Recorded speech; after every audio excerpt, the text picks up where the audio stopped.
Hello, everyone. How are you? All right. We are back for our fourth day, I believe. And I'm going to make sure that doesn't go off. We are back for our fourth day, so Monday, Tuesday, Wednesday, Thursday. Yeah, I got that right. Of I Was a Teenage Exocolonist. As you can tell, I have pretty much fallen in love with this game. Really good storytelling so far, and also pretty much child drama simulator. Um, So we are from where I last left off, which I've realized something that I cannot do, um, is do 2 years in 1 month, especially since I have recently realized that the expeditions are a lot longer than just normally walking up to something and training my stats. So I may have run into that issue last night, or not last night, but yesterday, where I attempted to do 2 in 1 because the first year was so easy. But then they opened up all these expeditions to me, and I went ham on the expeditions and found out that well, those take a while. So as you can see, we're about halfway through our 13th year, right? Yeah, we are 13 years old. Well, I could rename character. Let's not do that. But yeah, it's cool. So far, it is a really good game because, like I said, it's an adventure storytelling game. There's not a lot of gameplay, uh, aside from like you get to choose what your stats go into. You get to walk around an adventure. You get to make decisions. But as for the actual like gameplay mechanic of like the card based, it's more just like a quick, see how your stats match up kind of thing. But I'm still really enjoying it. So we were surveying the plains, seeing if we can't find any good things for animals. Also, our character hit puberty as it was hilariously danced around in the last section. Can I walk through? I cannot walk through the mushroom plains. I was curious.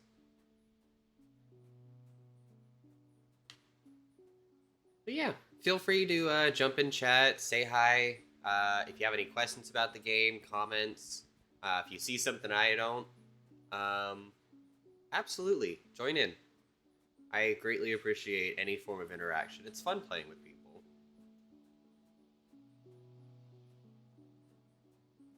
Right, I remember going down here. We talked to a bush bub, or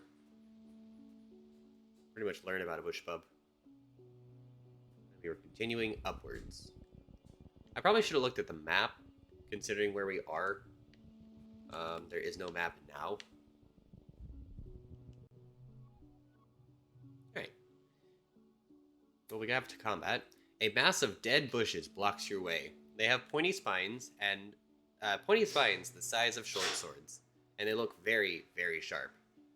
We will blast our way through it.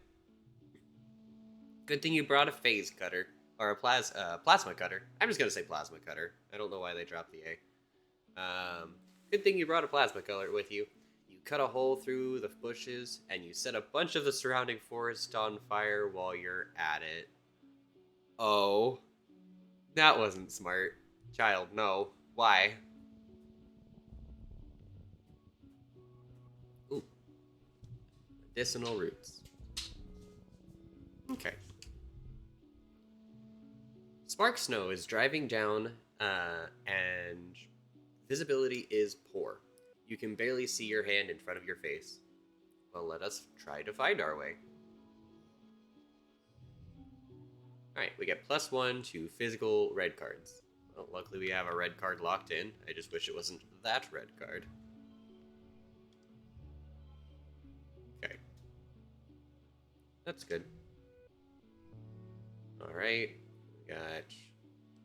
Boop. Boop. And then we'll drop an 8. Easy. Easy game, easy life.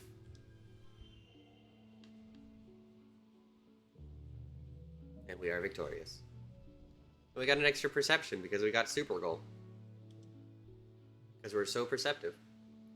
You keep putting one foot in front of the other, relying on wayfaring and a fair bit of luck to make your way through.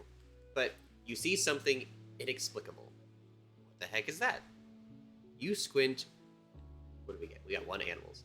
You squint into the driving snow, but all you see is white on white on white, and the slightest hint of movement. It doesn't look corporeal, almost like a cloud, like the snow is coming from it. It's impossible to get closer. You pull your collar tighter against the storm and move on.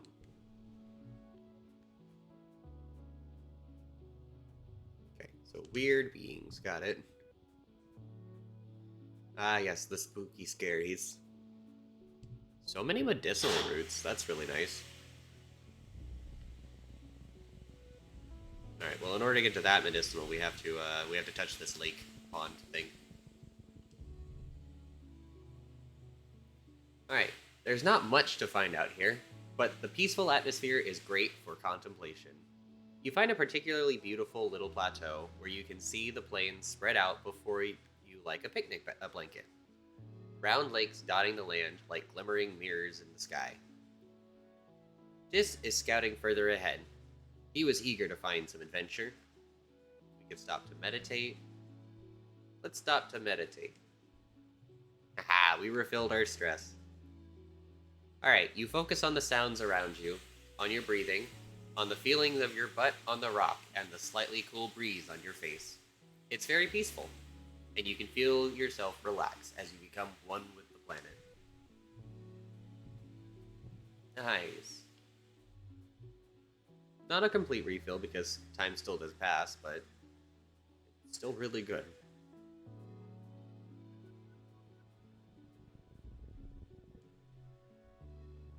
One of your jobs as a surveyor is to document the flora and fauna throughout the photographs. You see a skittish flock of really long insects.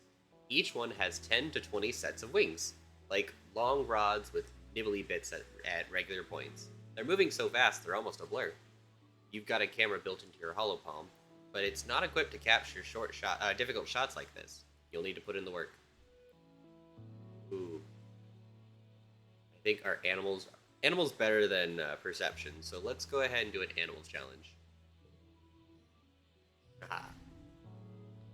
5, 6, 7. Wait a second, sir. That's fine. Alrighty, we could throw all of our 2s. Yeah, wait. Done. So now we get color bonus too. Alright, and last one. 4, 4, 7, 8. And we got super roll. See, I like kudos, but like getting +5 kudos if like we equal the goal is not as good as leveling up a skill point. I will spend that 5 kudos to level up my skill point. You cautiously crawl up beside your subject, raising your hollow palm to get the best close-up possible. Ouch! Just as the camera takes the photo, the subject bites you on the finger. Let's hope they're not venomous. On the bright side, you got the shot.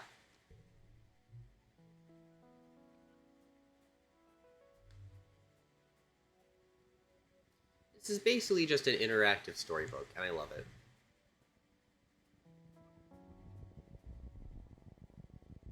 Hello, bushbub. A bushbub blocking the path, lumbering slowly back and forth between a dense strand of gloop bushes, or whatever those plants are called, and a wide circular lake. It's like on some kind of patrol. It growls a warning when you try to squeeze past it, so you back off. From the look in its eyes, this one isn't letting you through easy. Well then, let's find a route through your territory, friend. Ah, look at all these 5s. So many 5s.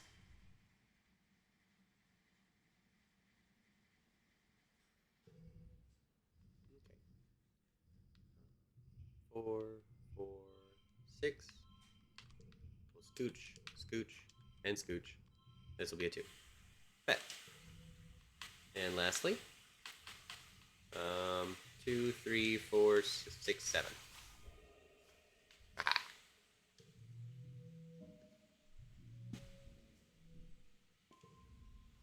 You sneak through the gloop mushes, crawling under them so the bush bub doesn't see you. You nearly get stuck at one point and wonder, what if Dis has to come rescue you? That would be so embarrassing. You find a route through and continue on your way.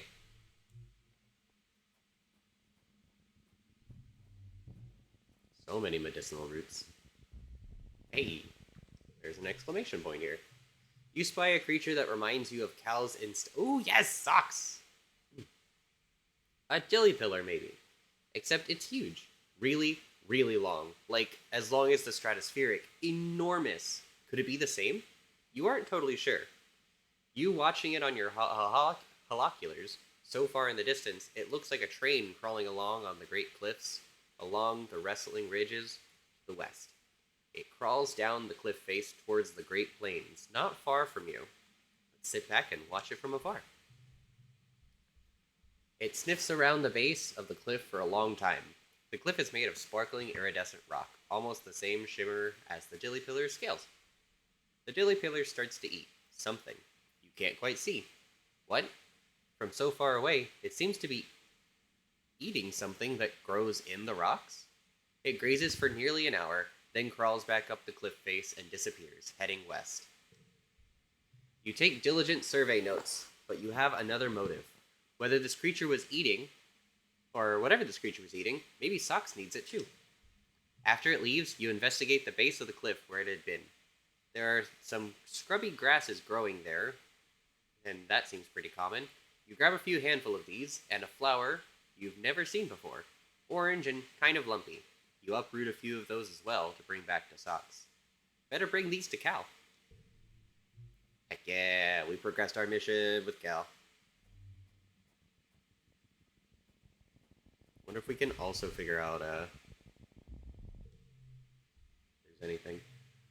The water in this pond is slightly greener color than you're used to seeing. It smells sweet, but kind of acidic, too. That's odd. I can't identify it. Well, time to drink some. The water tastes sweet going down, and not so sweet coming back up an hour later. Blech. What doesn't kill you make you stronger, right? Sure, man.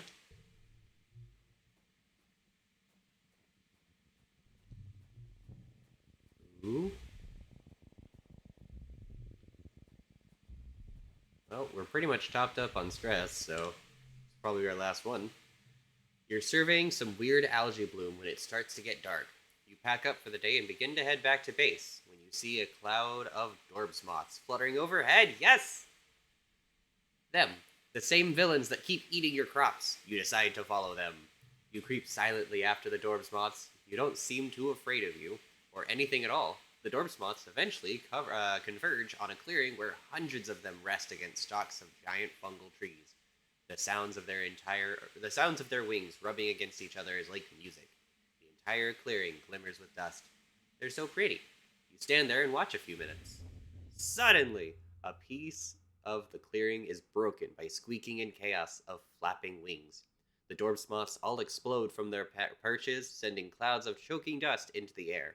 Through the dust, you can see Dorbs moths locked in a vicious battle with a small creature. It's all over so quickly. You watch the creatures cling to the Dorbs moth's back as it flails around until it climbs up and rips the Dorbs moth's throat with its tiny, vicious teeth. Neat. How cool. More squeaking fills the clearing. From the trees descend an entire family of the things, and they set upon the corpses of the Dorbs moths. Like it's a kingly buffet. They hop around and hiss at each other, popping up like popcorn. The sound is incredible, like the screeching of a chair across the floor. The rest of the Dorbs moths have completely vanished. The cries of these tiny hunters must have scared them off. How cool. You whip open your holopalm and record that they're squeaking and chittering as they devour their meal. If you play this, it's bound to scare the Dorbs moths away from your fields too. You don't think they would have believed it, but if you hadn't seen it with your own eyes, the little things, you decide to call them bounce weasels. They are more like 1/5 of the size of a Dorb's moth, and they're even more cute than the moths. You're pretty involved in recording the bounce weasels, so you don't notice another family of them moving to your position until it's too late. The Dorb's moths had you had the like the Dorb's moths, you had the audacity to stand still for too long in their territory. You yelp as you're pelted by a hail of sharp-toothed creatures. Oh no! We will endure it. We are tough. Hmm. Neat. Then I can go 7. Make that an 8, which turns into a 10. Let's go. And then +2.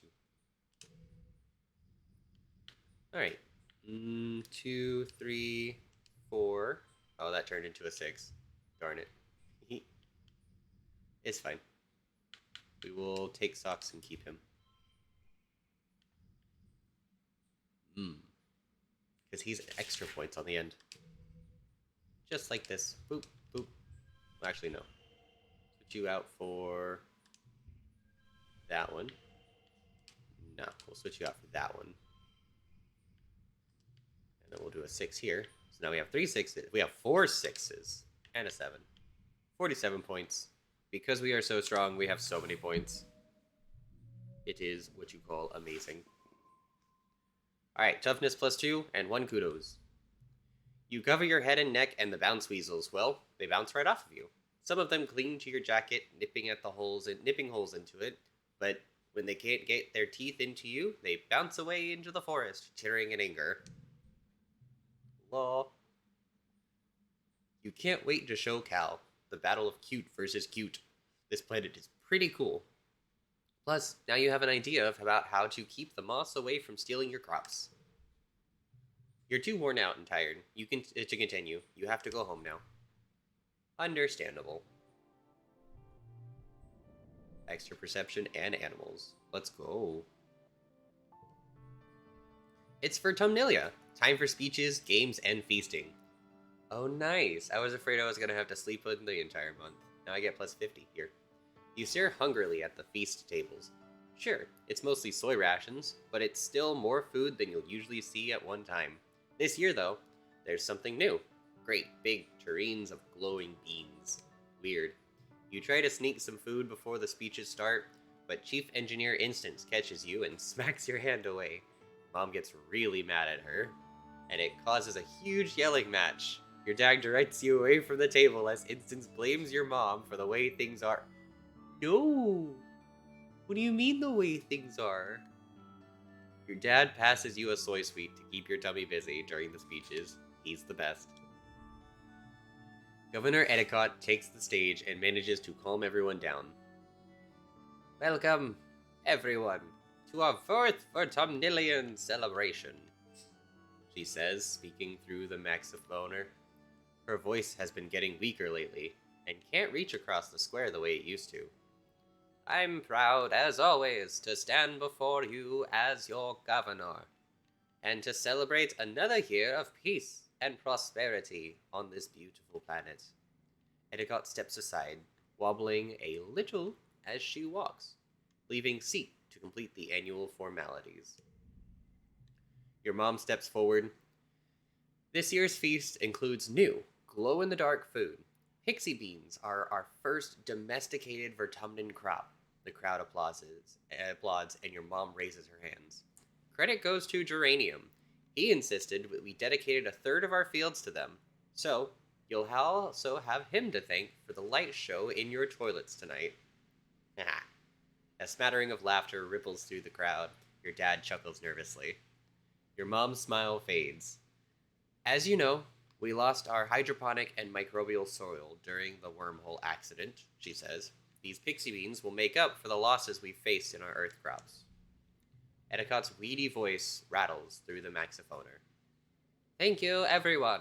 Let the games begin. The crowd packs away their chairs as the children gather in the square. Which competition do you participate in?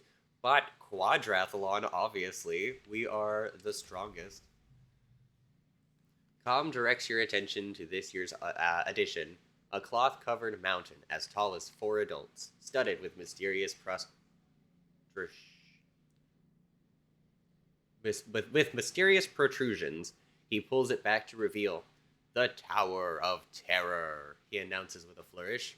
Test your courage with 3 stories of a ladder climbs, followed by death-defying leaps of faith into the poof shroom mats. Haha, you, an enemy, and Cal take the majesty of the Tower of Terror. Both of them are hooting and pumping up their fists, absolutely bonkers about jumping from 3 stories. You'll all still be doing the wrestling, agility, and accuracy portions of the course, but clearly, this is the winner by popular vote. How about you? Are you ready? Absolutely. Let's go. Alright. That card becomes a 3. So, let's do 7, 5. Oh, no, we can't do that. No, we can't do that either. Rude. Alright. Sucks, but we'll have to just bring that one to the next round. Okay. What if we do this? Oh, it sets it to the lower. No, that brings it up to 5, which means I can put that there and be a 5 as well. And then this one can be a 3. Neat. I love how these cards can counteract each other. Do they have little... They do!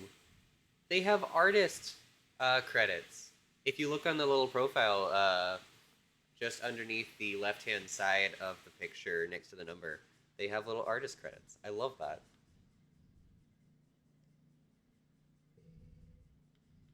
Alright. Boop, boop, boop. And a boop. And a boop. Heck yeah. Super cool!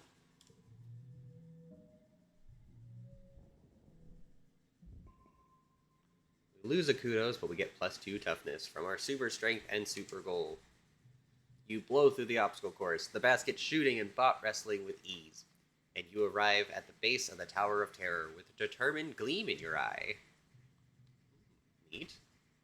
We gained the status popular, and we are once again the Bot-athlon champion.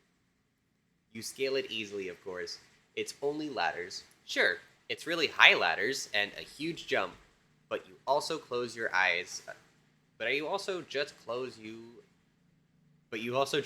your eyes and pretend you're jumping into a great big vat of pudding. Com awards you first place in the quadrathlon. Congratulations. Finally, it's time for the feast. The pixie beans are hit. Your parents keep shrouding their many beliefs. They grow well here. One more time. The pixie beans are a hit. Your parents keep touting their many beliefs. They grow well here. They're super nutritious, taste great, and they're really versatile. And kids love the bright, multicolored glow. Your rumbling stomach has made you grouchy. Your parents won't let you eat until they finally stop bragging about their dumb beans. You consider the options: pixie bean soup, pixie bean salad, pixie bean chili, even pixie bean aquafaba dessert. Everything glows in the evening twilight. You suddenly shove your pixie bean everything around on your plate.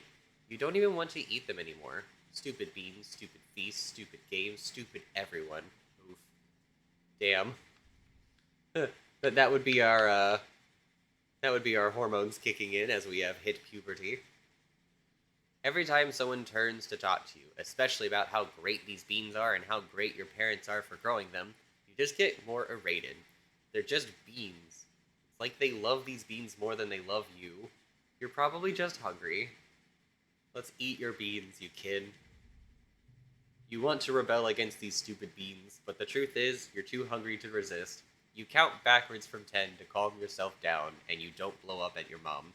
Why is she smiling all the time? Ugh. Damn. Damn, kid, come on. I know you're 13 and a half, but damn. You settle on glowering at her over your plate, the glowing beans. She notices, but just purses her lips and turns away from you to talk to somebody else. Ah, rude. Well, a grand feast. Nice.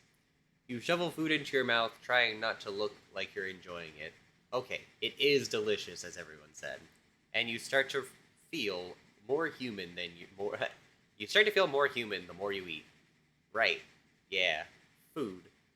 Food is great. Food is great, child.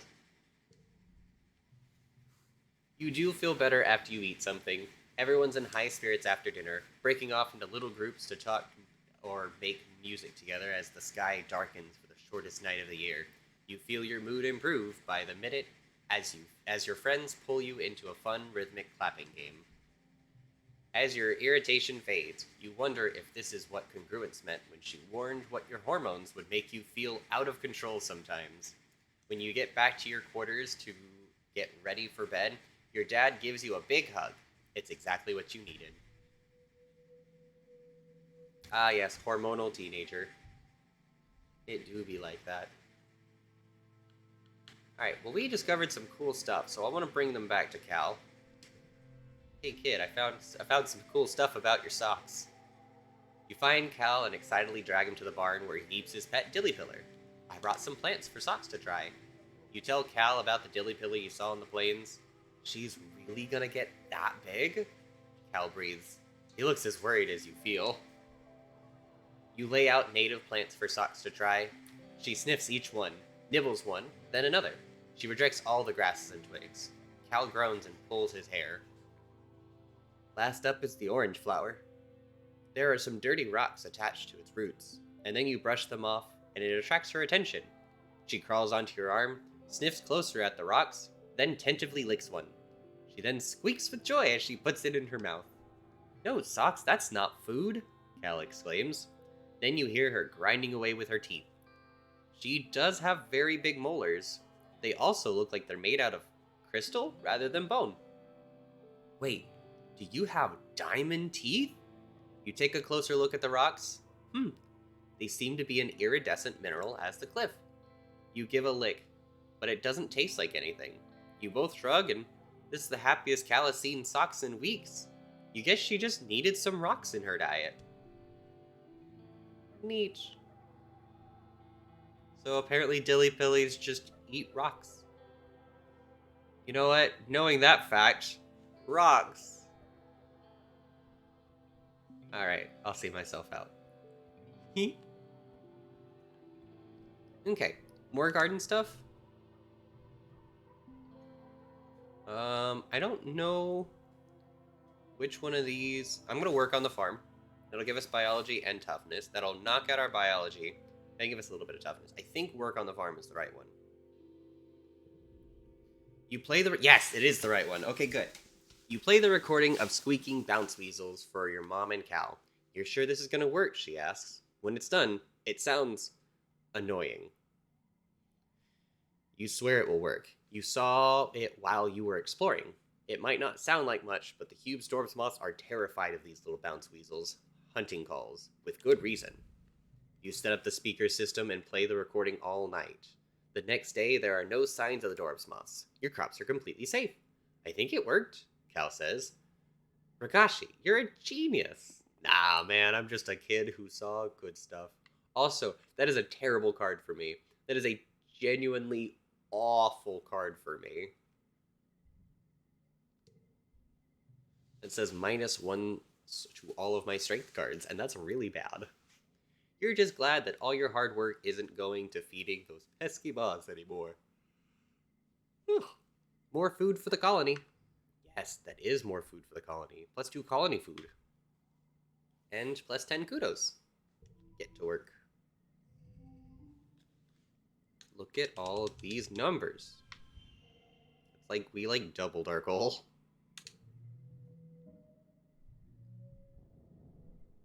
Nice. Plus our biology is all the way leveled up. Mid dust. Late dust. Alright, enhance your DNA in engineering? What does this mean? Also, we should level up our engineering. We can level up our DNA? Tinker with your DNA. Sure, man. Alright. All of the people in the colony, you understand genetics the best. Besides Dr. Instance, probably. She trusts you to attend the gene tech machine. With access to a machine like this, you could probably give yourself a new genetic enhancement. Sure, you probably shouldn't mess with your genome too much in vivo, but one little change couldn't hurt. Of course I want to. You decide to install the enhancement. Eagle eyes, extra fingers, absorbent brain. Ooh, absorbent brain could be really good. Whenever we win a challenge with absorbent brain, we get to we just get extra brain power. Hmm, that'll be good.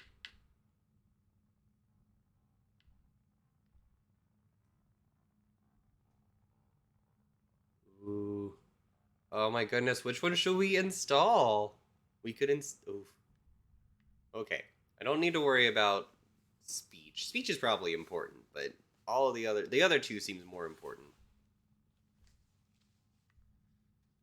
All right, we could do extra. Oh, we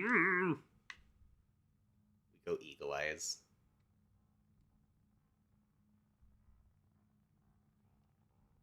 But brain.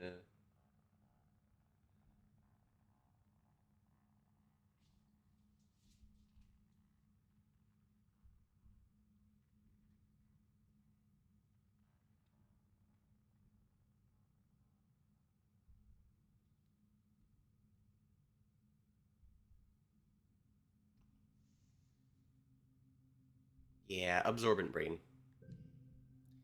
Kids learn fast because their brains are like sponges. But when people get older, they can't absorb as much new stuff. Not for you anymore. You're always learning, and your curiosity knows no end. It's a tricky process, much more complicated than modifying the malleable stem cells of an embryo. You wouldn't risk doing it again, but this time it works out. Dr. Instance knows what you've done, but you take her silence as tactic approval of your risky experiment. Yeah, let's go. That's awesome. I didn't know we could do that, and I'm really excited that we just straight up got an extra perk. Oh my goodness, our min maxing is coming out. I'm excited. All right, let's work on some engineering with our new brain perk. Study engineering. I don't need to worry about life science because I already have biology. One engineering and one reasoning. All right. Hi, kids. The ship's onboard intelligence, Congruence, glides into the rooms on her ceiling track, and the class cheers. Congruence is so cool. She's like a person, but also a machine. She knows a lot of jokes and can tell you anything about space. She never gets bored or frustrated by your questions. You all know me, she says, but I'll bet some of you have questions about how I work. What do you want to know? Uh, I think I did already ask these questions previously. Do you have to eat and poop? She laughs, which is which she never sounded quite the same as a real person laughed to you. Probably something like that, and it'd be genuinely terrifying. I guess you could say I eat electricity, but not in the same way you get energy from food. No, I actually have never pooped. I think it actually sounds kind of neat, actually. My brain is big. Yep, you know that one. Alright, and we just listen. Congruence explains she had to do all kinds of calculations. Oh, yeah. And then it's just binary. Okay. Weird that it has read. Look at all of these numbers. We are so strong. How do you get past engineering? Just be strong. Duh. Like the jock in class. We got 5 engineering from that. Holy crap. We got 5 engineering because, number 1, we won the challenge. Number 2, we got super goal. We have enlightened status, which I don't remember when we got that. But we also got +1 for absorbent brain perk.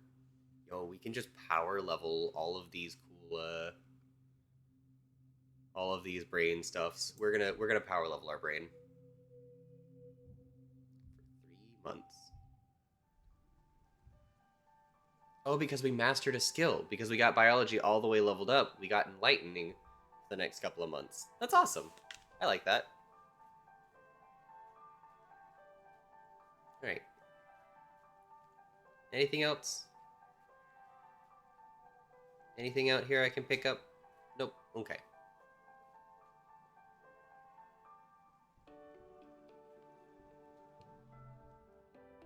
Study engineering some more. Ooh. You see a notice on the engineering holoweb. Chief Engineer Instance needs some help after the school tutoring. Literally anyone who isn't a complete idiot will do, because she's desperate. Please apply. I will apply for the job. Sure, why not? You tell Dr. Instance you're interested in the job. She looks through up and down on her holopalm and notices you exist. Yes, you'll do, she says, nodding. The younger, slower kids have been having trouble keeping up with congruence sometimes. You mostly have to pat them on the back now and then, and stop them from wandering off when they're supposed to be studying. No offense, but anyone with a pulse could do it. You wait for further instructions. Instant sighs, shooting you away dismissively. You know where the classrooms are. Just come when you're not doing whatever nonsense teenagers do here.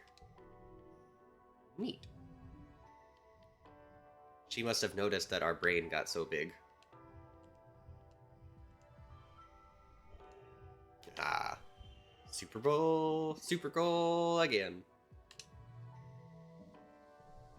We're doing so well. Ow, shoulder. Okay.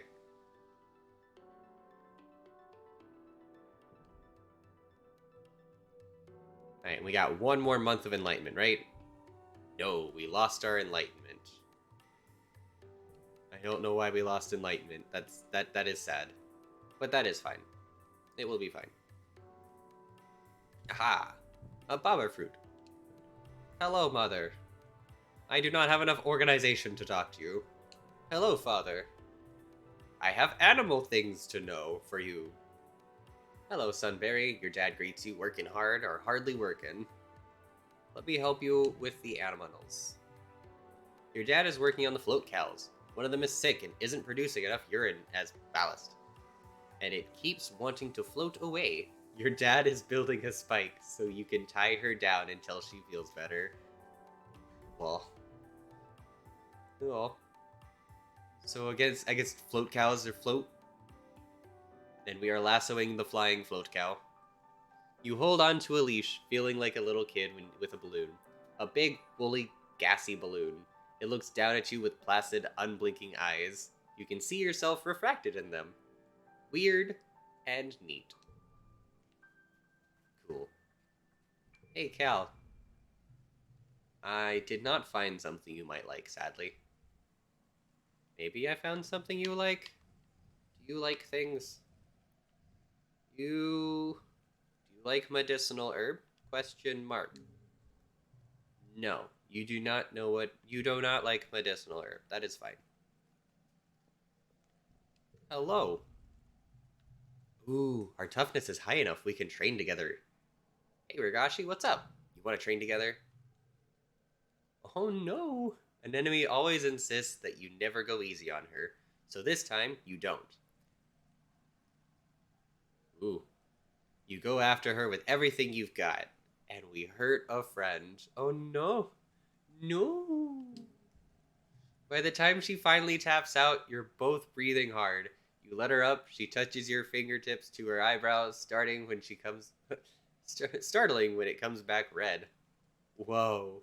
You really kicked my ass. Good job.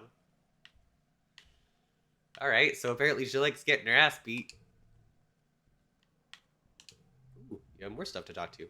You and an enemy are playing in the garrison yard with sticks, chasing each other around and pretending to be sword fighting. The adults trading nearby are patient with you as long as you don't get near the target dummies. But sometimes you stray too close. Watch out, Annie, one of the security personnel call out as an enemy bumps into her. Kids, stay behind the fences, okay? It's an enemy, she retorts as you both retreat to your safe distance. An enemy throws her stick on the ground and pouts. Just because everyone else shortens their name, it doesn't mean I have to do it. I like being an enemy. But having a nickname is kind of cool and mysterious, like having a call sign. You know? What would you call me?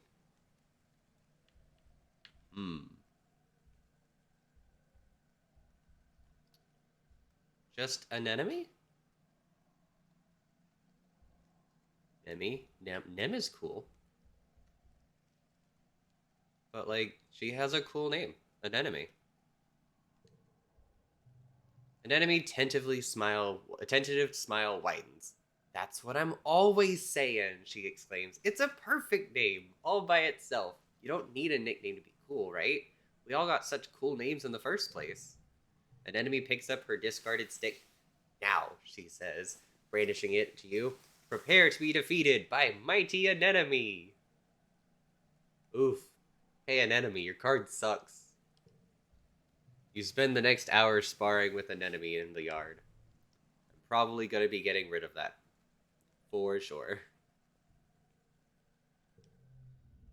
Alright, Tangent is in deep conversation with one of the other scientists. He seems to be consoling her, though Tangent's face betrays no emotions as she claps her shoulders and reassures her that she's doing really well for someone so young, and that everyone compromised some of their samples when they were first learning.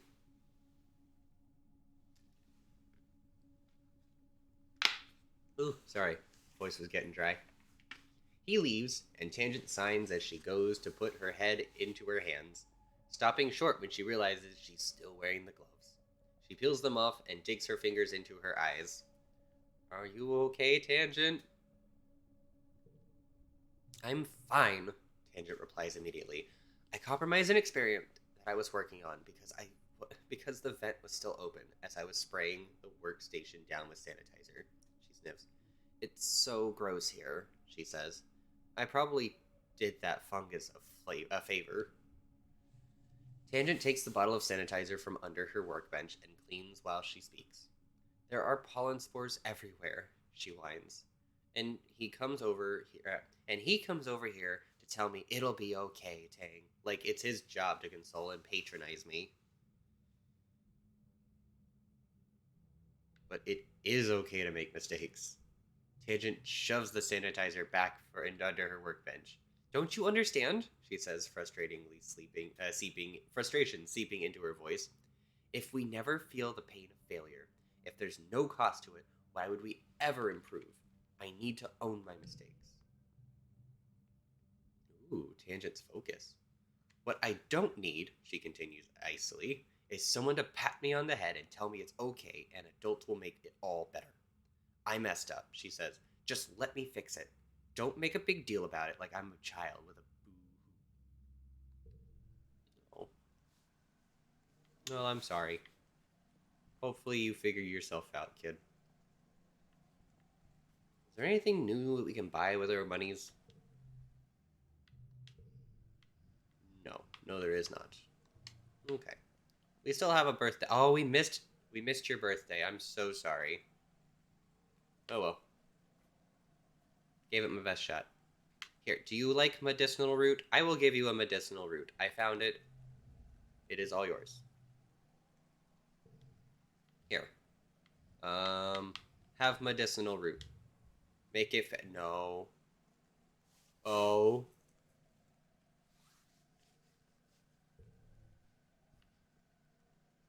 Well, you know what I'm trying.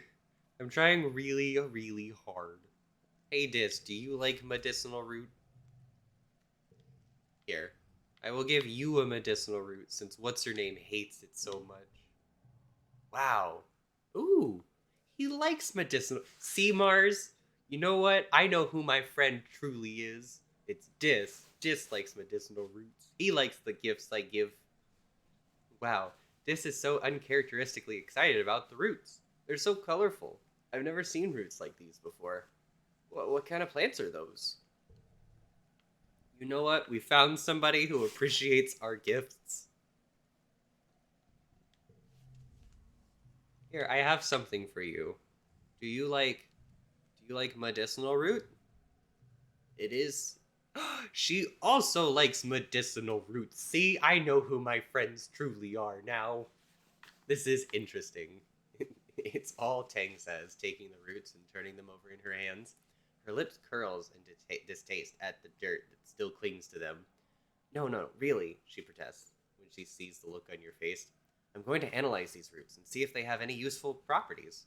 they might be medicinal. She turns to walk away, then remembers herself. Thank you, she adds as she almost as an afterthought. Heck yeah! We're becoming good friends with everybody except that mean old Mars. Hey, did I give you a medicinal root? Here, you also can have. Actually, no, you have an egg. I remember you like the eggs. Wow, this egg looks so tasty. Wait, can I eat this? Yes, you can. I know all of my friends so well. And I do mean all of my friends. Because Mars is not my friend. And, oof, Tammy is non existent. Cal apparently really likes us, so that's good. An enemy's growing towards us. And Tangent really likes our brain. Ooh, we can tutor children. 3 reasoning and 1 empathy. Ooh, hmm. We could super boost our reasoning. That will help us get better relations with Tang. But I do want to study engineering. I think engineering's my best bet. I'll tutor the kids later. Your first test already? I know, right? I've only had like 3 of these classes. Calm down, class, Congruent smiles. The quiz is just to find out where you all stand and what you want to learn in this class. It will help me tailor personalized lesson plans for each of you. The test pings on your holopalm and you open it. It starts easy, suspiciously easy. Sure enough, every section is harder than the last, and you're quickly stumped by a question. You know the teacher said you weren't supposed to be able to answer them all, but you look over at Tang. She just breezes through the test. The competitive gremlin inside of you has an idea. I am not gonna cheat. Cheating is bad. I'm gonna try my best. Make a video game instead. I'm gonna try my best. And as we all know, the best way to ace a test that has to do with brains is to use. Ooh, gross. Is to use our muscles.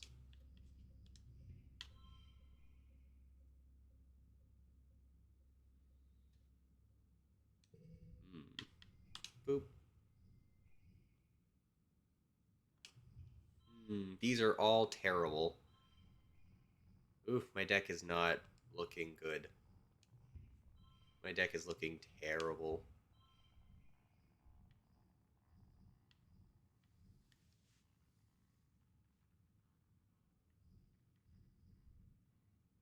Hmm.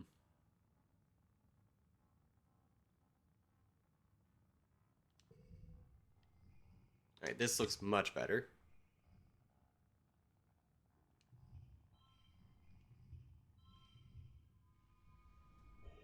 Ooh, just barely. Not quite a super goal. Can we do better?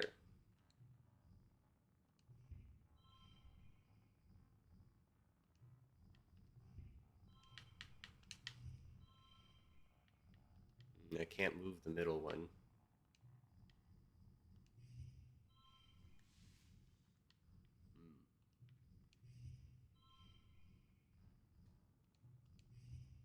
I don't think I can do better than this unless I use I can do +2 to a card.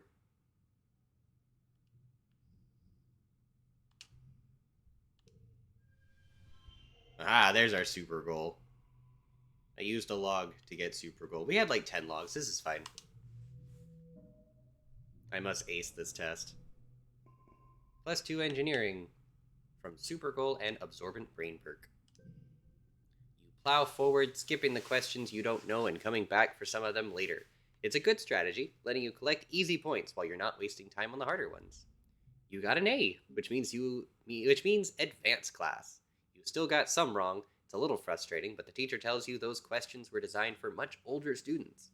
It appears, well, ever since we augmented our own brain to be smarter, um, we're just like the older kids. It appears we'll be working on advanced materials together, Tang says, impressed. Ah, extra engineering. So much engineering. Let's go. We are stressed the heck out. So let us, ooh, let's just go relax in the garden before super stressful time. It is almost glow season, and glow season is bad season. Glow season is that season where very likely we will have a lot of bad things happening. Hey, friend, I got more of that cool medicinal root you like. For his birthday! Oh my goodness! Oh, thank you. Oh, oh. We learned that it's his birthday and we got bonus points for it. I can give him a cake too. Do you like cake? Ah, lame. It's too soon to give him a cake. Hey, Tang, guess what? I also have medicinal plant for you. Here, have another plant. Aha. Oh, that's right! Dis and Tang are twins! Look at me being so kind on people's birthday that I didn't even realize. Turning them over in her hands. It's interesting that you two like the same things, but for way different reasons. How thoughtful of you. I have much to do today, but I'll set these roots aside to analyze later. She turns and walks away and remembers herself. Thank you, she adds, almost as an afterthought. Hooray! Hello. It is too soon to give you a gift. Hello, Cal. Do you like gift? No. He does not like gift. That is fine. We must relax in the garden. Ooh, nice. We bond with our Hopeye. Your mom is here, pulling weeds and taking soil readings to make sure the conditions are right for the flowers. She works on this garden like it's her own child. Probably even more so, because the gardens can't spend all day in the creech. Alright, we're gonna get rid of the Hopeye facts. Hopeye facts are nice, but Hopeye facts are still only a 2. We must forget them.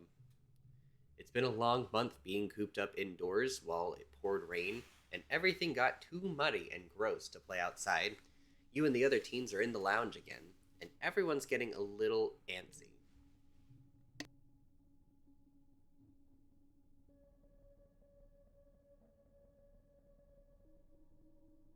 Okay. Tangent and Cal are bickering about something, and Dis must be bored enough that he's letting Mars paint his fingernails. Oof, Dis. Alright. An enemy is trying to do a dance, she learned from watching holovids, and she's failing miserably. The sound of her music fills the room. You're starting to feel a little off, too. But, it's weird. You don't want to yell, but at the same time, you want to take off all your clothes and streak through the colony square. An enemy dances a little too close to Mars's collection of nail polish, bumping into the table and sending them all, and herself, clattering to the floor. Hey, watch it! Dance your stupid dance elsewhere. It's not stupid. You don't have to be so mean to me.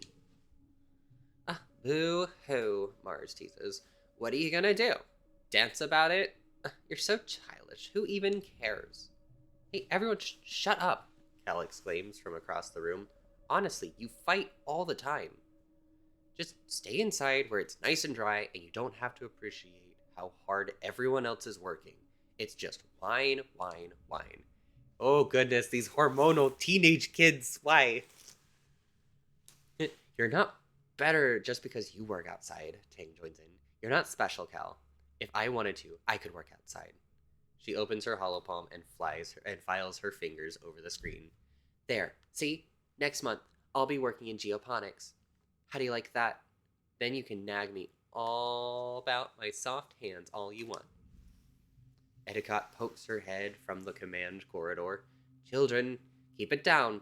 We hear you all the way from the bridge. Everyone goes quiet for about a second, and then explodes into arguing again. Etiquette throws her hands in the air and retreats down the hallway in defeat. Right, calm down, everybody. Everyone ignores you and keeps squabbling. Mars chases Cal and everyone else chases her, and somehow you all end up in the classroom. Suddenly Mars shouts, "Okay, everyone, everyone!" She claps her hands. 1, 2, 3, look at me. Shut up. Everyone stops arguing and looks at Mars in shock. I have an idea. We should decorate the classroom. This is my... Alright, I don't like you, but I'm annoyed at how much you and I would be in the same in a situation like this. I get distracted from all of this fighting and immediately was like, let's decorate this place. Come on, it'll be pretty. Now everyone's on board. You can feel yourself getting excited too. This is so naughty. You might get in trouble, but who cares? You're having fun. Yeah, let's make it into a competition. Nah, we'll join them. You join the others in throwing... Oh, this isn't decorating. This is destroying. No. Much better, Mars says. Chief Engineer Instance finally arrives to see what all the noise is and throws her hands up in dismay. The kids scatter before she can make anyone clean up. The next day, you all feel terrible. It feels like your arms and legs are made out of lead, and it takes so much energy to do anything, you can barely make it out of bed. All the energy from yesterday has been drained out of you, and then some. It lasts for a week. Some of you can't even manage to get out of bed. And then you do. Your moods are all over the place, aggressive, sulky, impulsive, until your batteries run out and you sleep for 12 hours straight. Jesus. You're resting in the lounge with your friends, watching holovids and grazing on roasted pixie beans when your dad, Chief Engineer and Chief Engineer Instant comes storming through the door. You, Instant snaps, smacking a bowl of pixie beans out of Mars's hands. Stop eating those this instant. Mars looks like she's about to smack some sense into Instance, but your dad steps in. I'm sorry, everyone. We were wrong about the pixie beans. They're not safe for you kids to be eating. You've been poisoning us? Mars shrieks. Oh, ew, ew, ew, ew. Do my dads know you tried to kill me? Your dad spreads his hands. No, they're not. Don't worry, Mars. Calm down. They're not poisonous. There's a chemical in them that hyperbonds to estrogen and testosterone. Your big teenage growing hormones and brains like binding to that new macromolecule a lot more than a regular kid. It's been making your moods unpredictable and causing periods of hypo and hypermania. When Mars just blinks starely at him, he laughs. Translation, it's been making you kids act silly and feel sick. I'm sorry. Instance frowns. If it's doing this to kids, it's not long until it builds up enough to affect the rest of us too. Until further notice, no one is eating a pixie bean. Aw, Dad, no! Ooh, my status of hormones has ended.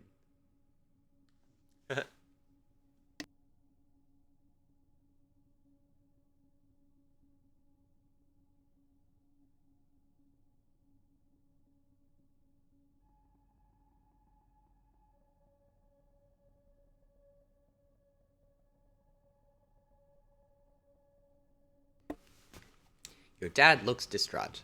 Flulu was right, he says, collapsing in a nearby chair, rubbing his eyes. She didn't trust these things. But shit, she's still going to be pissed when we don't have another successful food source. You look at him in shock. You hardly ever see him swear, but it must be worse than you think. Your dad sits there in silence for a long time. We got this, Dad. We can do this. I'm studying engineering, and I've got amazing biology. We can figure this out. I really don't feel like wasting, all of that time on my skills right now.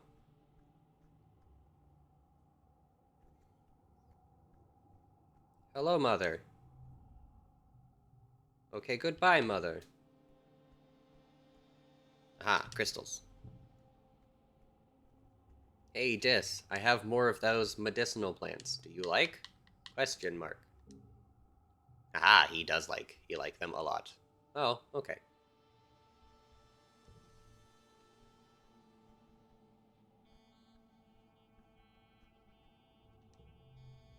Hello, child. Have a log. Thanks. Alright, you know what? They're good enough. I gave an enemy a log. It is fine. Engineering. Yes. You should have known better, Tangent, you hear as you walk past the laboratory. Curious, you listen at the door. Chief Engineer Instant sighs. I know you meant well, but your presumptions has cost us 3 months of work. You can't simply look an experiment and change the parameters to your liking. Getting results is not the same as doing good science. Your findings, however, significantly interesting, are useless without the sound methodological underpinnings. Tang's response is more subdued than you've ever heard her before. I'm sorry, Chief Engineer, she mumbles. I recognize the error of my ways. I should hope so, Instance replies, pinching the bridge of her nose to her fingers. I'll expect you in the lab first thing tomorrow morning, and I will personally supervise your work in resettling the experiment. What were you working on? We don't have enough empathy, and our reasoning is not good at all. Why is our reasoning not good enough? What were you working on? Something I've been working on with Chief Engineer Instance, she replies. I'm not supposed to talk about it, and I don't want to talk about it. Losing the data was my fault. Jeez, poor kid. I wanted to prove that I'm not just a little kid from biology class, that I'm ready to work hard and really make great discoveries. Dr. Instance has always been there for me when I was a kid, and now, with my mother gone, she's only adult in the colony who sees what I could become. She believes that I can be better than what I am. It's always been that way. I just really want to impress her. You will. I certainly hope so. Ooh, we got an 8 locked in. That just basically makes it to where we just win. Oh, wait, no. Because it's only one round. Oh, well.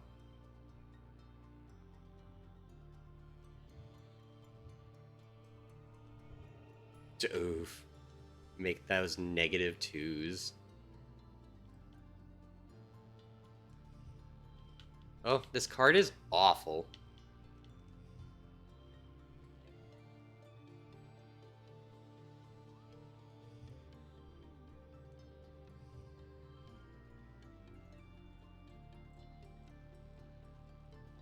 Can I just take this card out? How do I take this card out? We'll use my mouse to take the card out. No.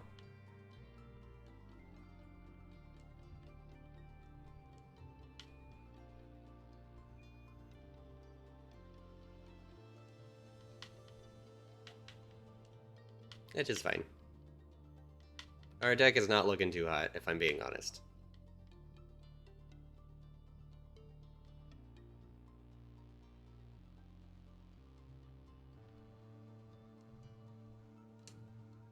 Aha, there's my super roll.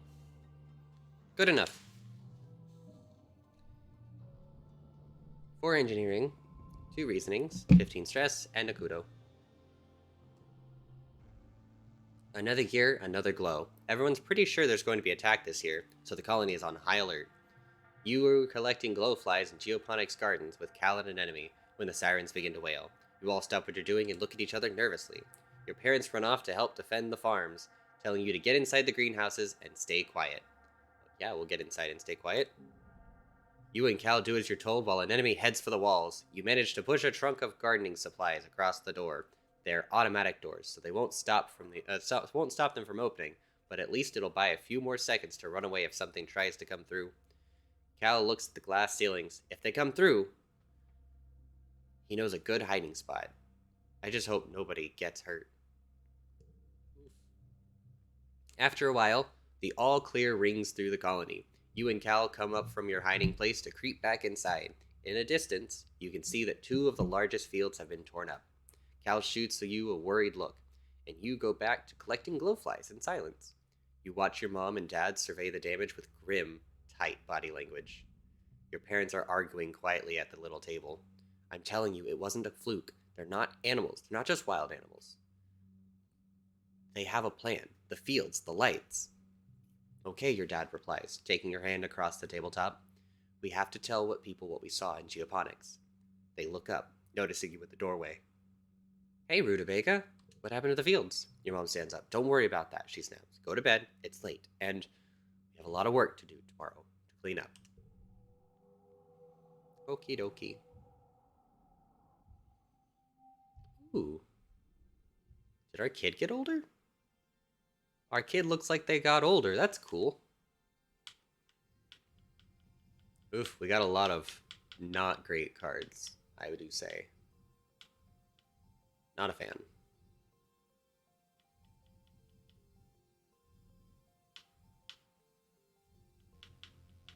That's fine.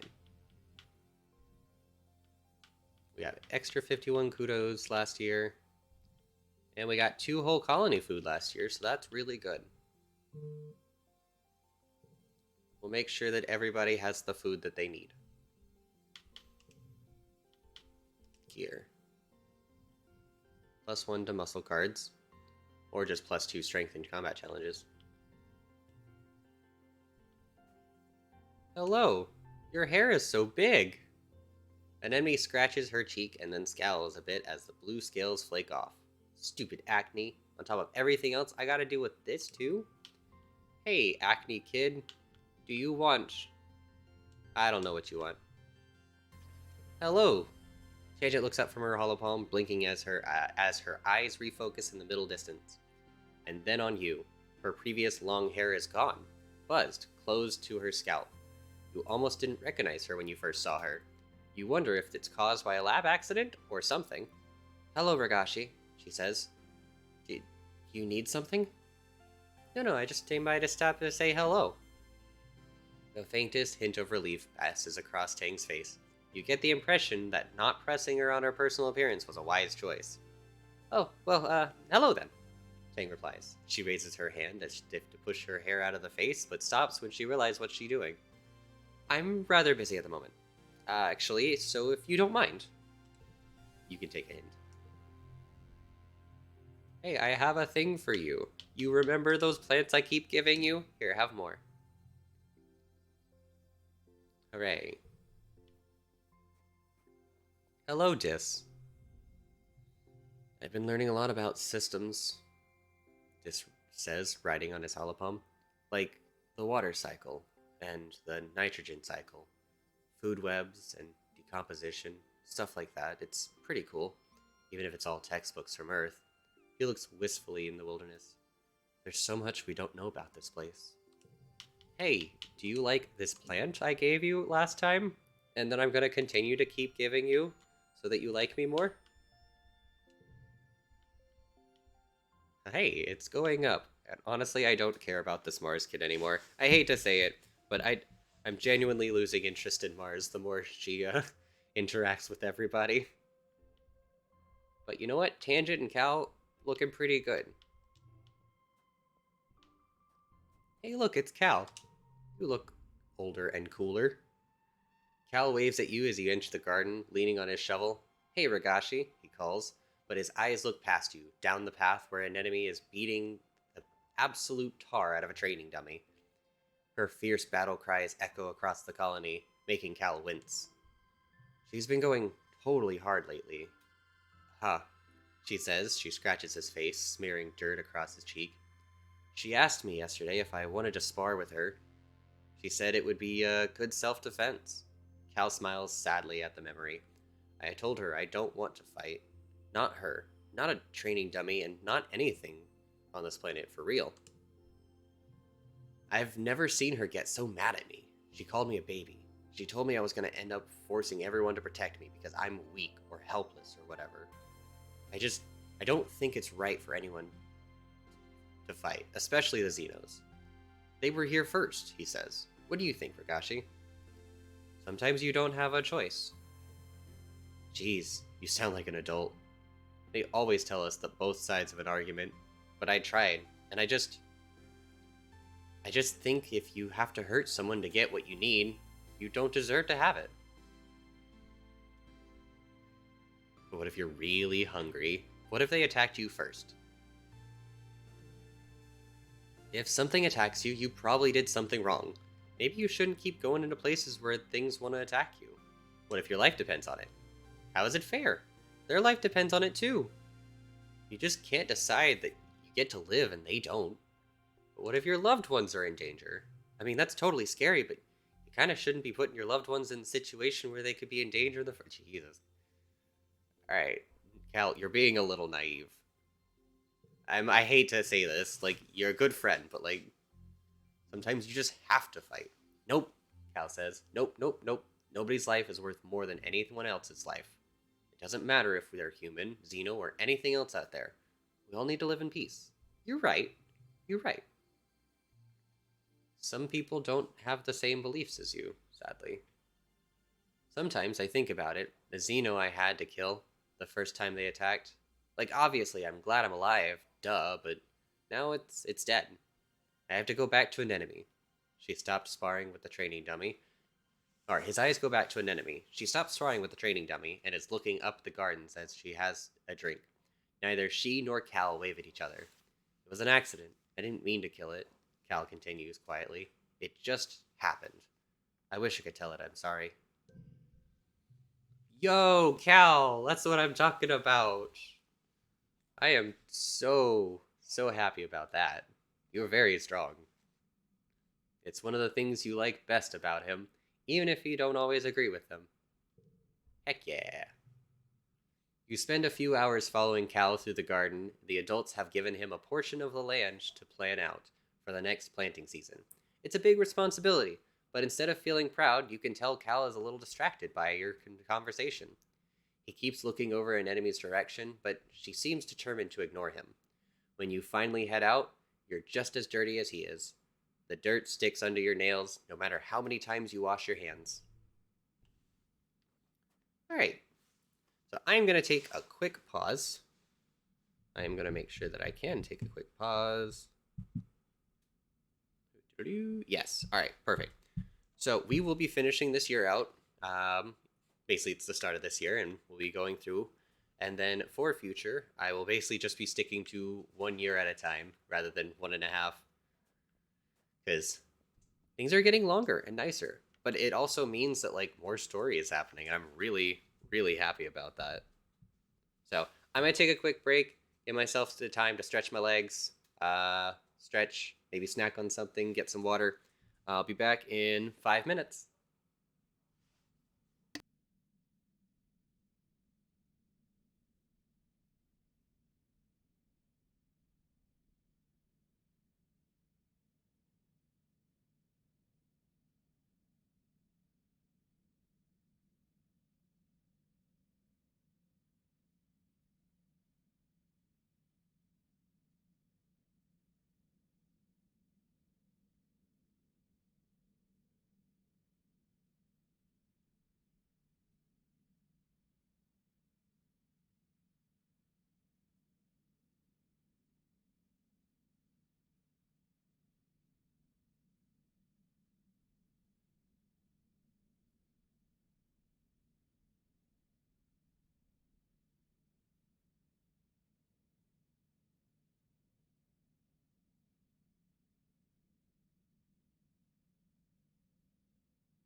Probably helps if I unmute the mic. There we go.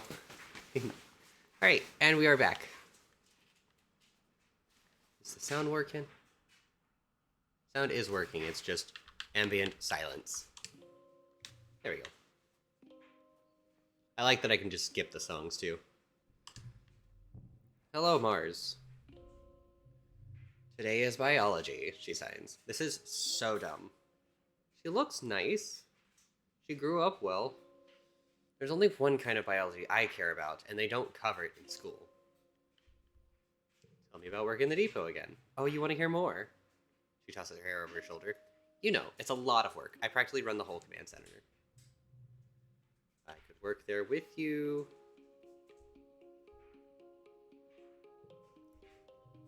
Well, I suppose it's a lot of work to do alone. And I don't like... I do like you. Okay, good. That's good. We should stick together. Neat. I could be a depot clerk. What does that mean? We get organization and persuasion. Yo, we need that. 9 kudos and friendship with Mars. We could slowly work our way into sort of a friendship with Mars. Governor Etiquette is here, frowning over at a hollow screen with your mother. There's a lot of numbers on it, and the charts that point downward. Your mother looks up and dismisses the screen. Do you need something, Ragashi? Yeah, I want to know why you so upset. There's obviously stuff that you're not telling me. Okay. You know what? Until you tell me, I'm gonna go to school.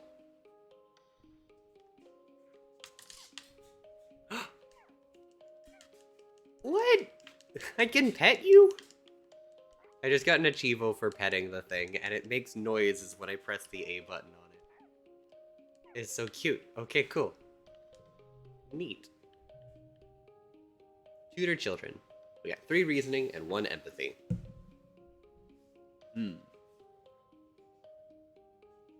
Study engineering? Yes. Tutoring the children could be helpful, though.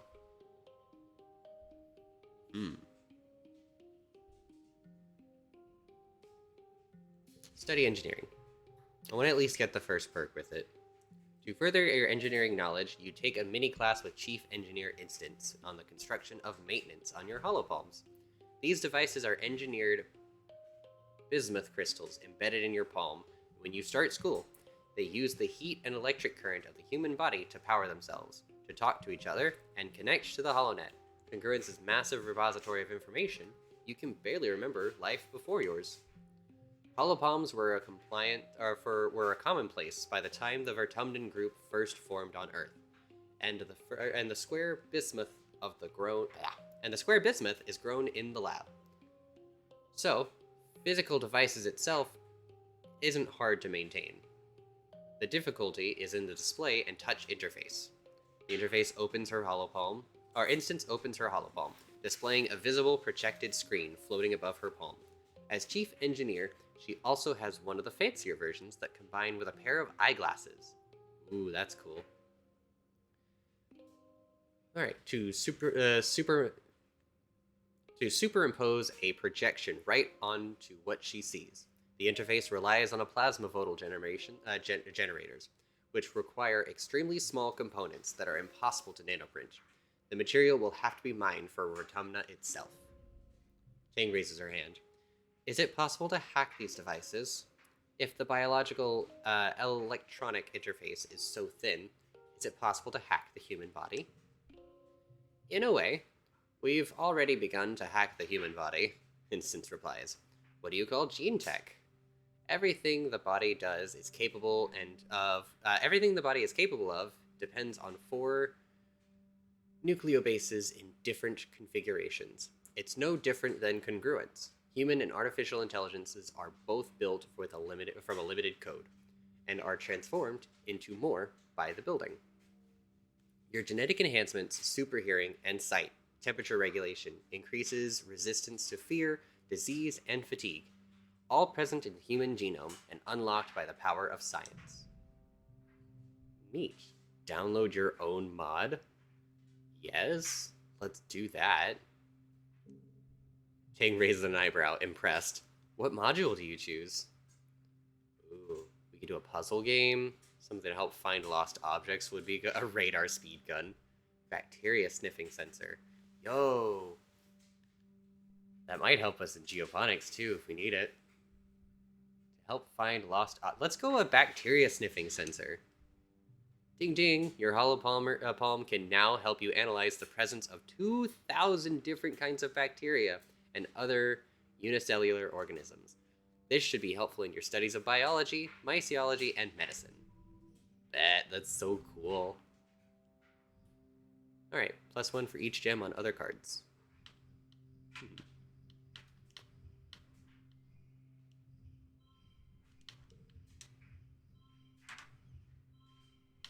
Ooh, just barely made it. We didn't even get super gold that time. Darn, crawling. I need to get rid of crawling somehow.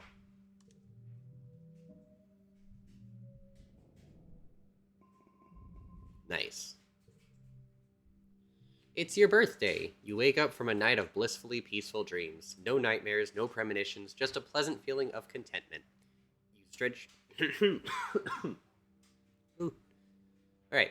You stretch your arms over your head, blinking in the watery, quiet sunlight that seeps through the porthole window. Things are always changing on Vertumna, but you can't help but feel like things are changing for yourself, too. Not just your body, but your mind, your emotions, your future. 14 is going to be your year. Your parents have been working around the clock since the last attack, trying to get the fields right again in time for this year's planting. Spark snow has already started falling, and every day they come home complaining about having to clear it. They ask you to ping them when you're awake so that you can share your birthday breakfast in your quarters instead of sitting shoulder to shoulder with everyone else during breakfast service in the canteen. You fire them a message and lie back on your bunk, watching the dust motes float lazily at the light. After a minute, there's a knock at the door. It's Antecedent! She sweeps to your room in a bustle of skirts and shawls, and sits down beside you on your bunk. Oh, look at you, she says. Happy birthday, beautiful 14 years old. She leans in and gives you a motherly kiss on the forehead. It's been years since she took care of you in the children's creche. But all the kids still call her Auntie and think of her as a close relative. Her sweet baking bread smell is as comforting as it ever was. Smart for my age. Neat, I get to look at all of these. She sits back and takes one of your hands in both of hers. Ragashi, ever since I held you in my arms as a baby, I knew you were so special, so important. You're becoming a young man, but I want you to know I will always, always be here for you, just like your mom and dad, she says firmly. Aw. I don't want to grow up. You could get Antecedent's Love, which honestly we're not focusing yellow cards. They're not really the most helpful. I'm smart for my age, though. Rebel! She laughs and releases your hand. Well then, Mr. Maturity, how about you call me Auntie Anne from now on, just like the other adults do? Now, come on in here. Auntie Anne says, ooh, I hate that. Auntie Anne says, spreading her arms wide, give us a great big hug. I mean, I didn't mean to make you not like, the only reason I said Auntie's, the only reason I wanted that one is because of the blue card. It's not your fault. You just didn't give me cool blue cards. You hug her, enveloping yourself in the warm and familiar softness of her. Over her shoulder, you see an enemy standing in the doorway. Well, her hair, anyway. She's been growing it out, and there's no hiding behind a corner. She skips out into your quarters. Happy birthday, bud, she says, bouncing to your bunk. Way to get older. Enjoy being 2 years older than me for a few months. I thought you were on your way to the med bay, Auntie Anne tells her, and Anemone shrugs. Anne turns to you. Annie is supposed to get her menstruation cessation implant today, she says. Lol. That face, though. Mom! Gross! Ragashi doesn't want to hear about my period. Anne smiles fondly at her daughter. It's nothing to be ashamed of, Anne. Getting your period is a beautiful thing. It reminds us that we have the ability to make life. It's a sign that you're growing up, becoming an adult, and ready to take care of responsibilities of taking care of that life. Anemone wrinkles her nose and throws herself on the bed. I'm never making life. Ew, pass. Eek, gross, Rooney. What's the matter? Scared? And oh, gross. Maybe one day the two of us could lol. Oof, that's pushing your luck, kid. First of all. Also, gross, Rooney. Right? She's always like this. You think this is bad? When I got my period, she made me a cake with a red ew. Oof. Auntie Anne, no. With a red gooey center that said, "Welcome to the womanhood." She rolls her eyes. It's bad enough. I, shot up overnight and got boobs, and I want to cry all the time. She has to go around telling everyone, too. Your parents finally arrive, still damp from the fields, bringing the smell of crisp, tangy snow on their clothes. Oh, look, birthday visitors, your dad exclaims. Anne, are you staying for breakfast? Anne reaches into her bag and a stack of tiffins. No, thank you. I brought your order with me from the kitchen, seeing as I was stopping by. She pats your hand one more time. Happy birthday again, Ragashi. You'll always be my baby, even when you're all grown up.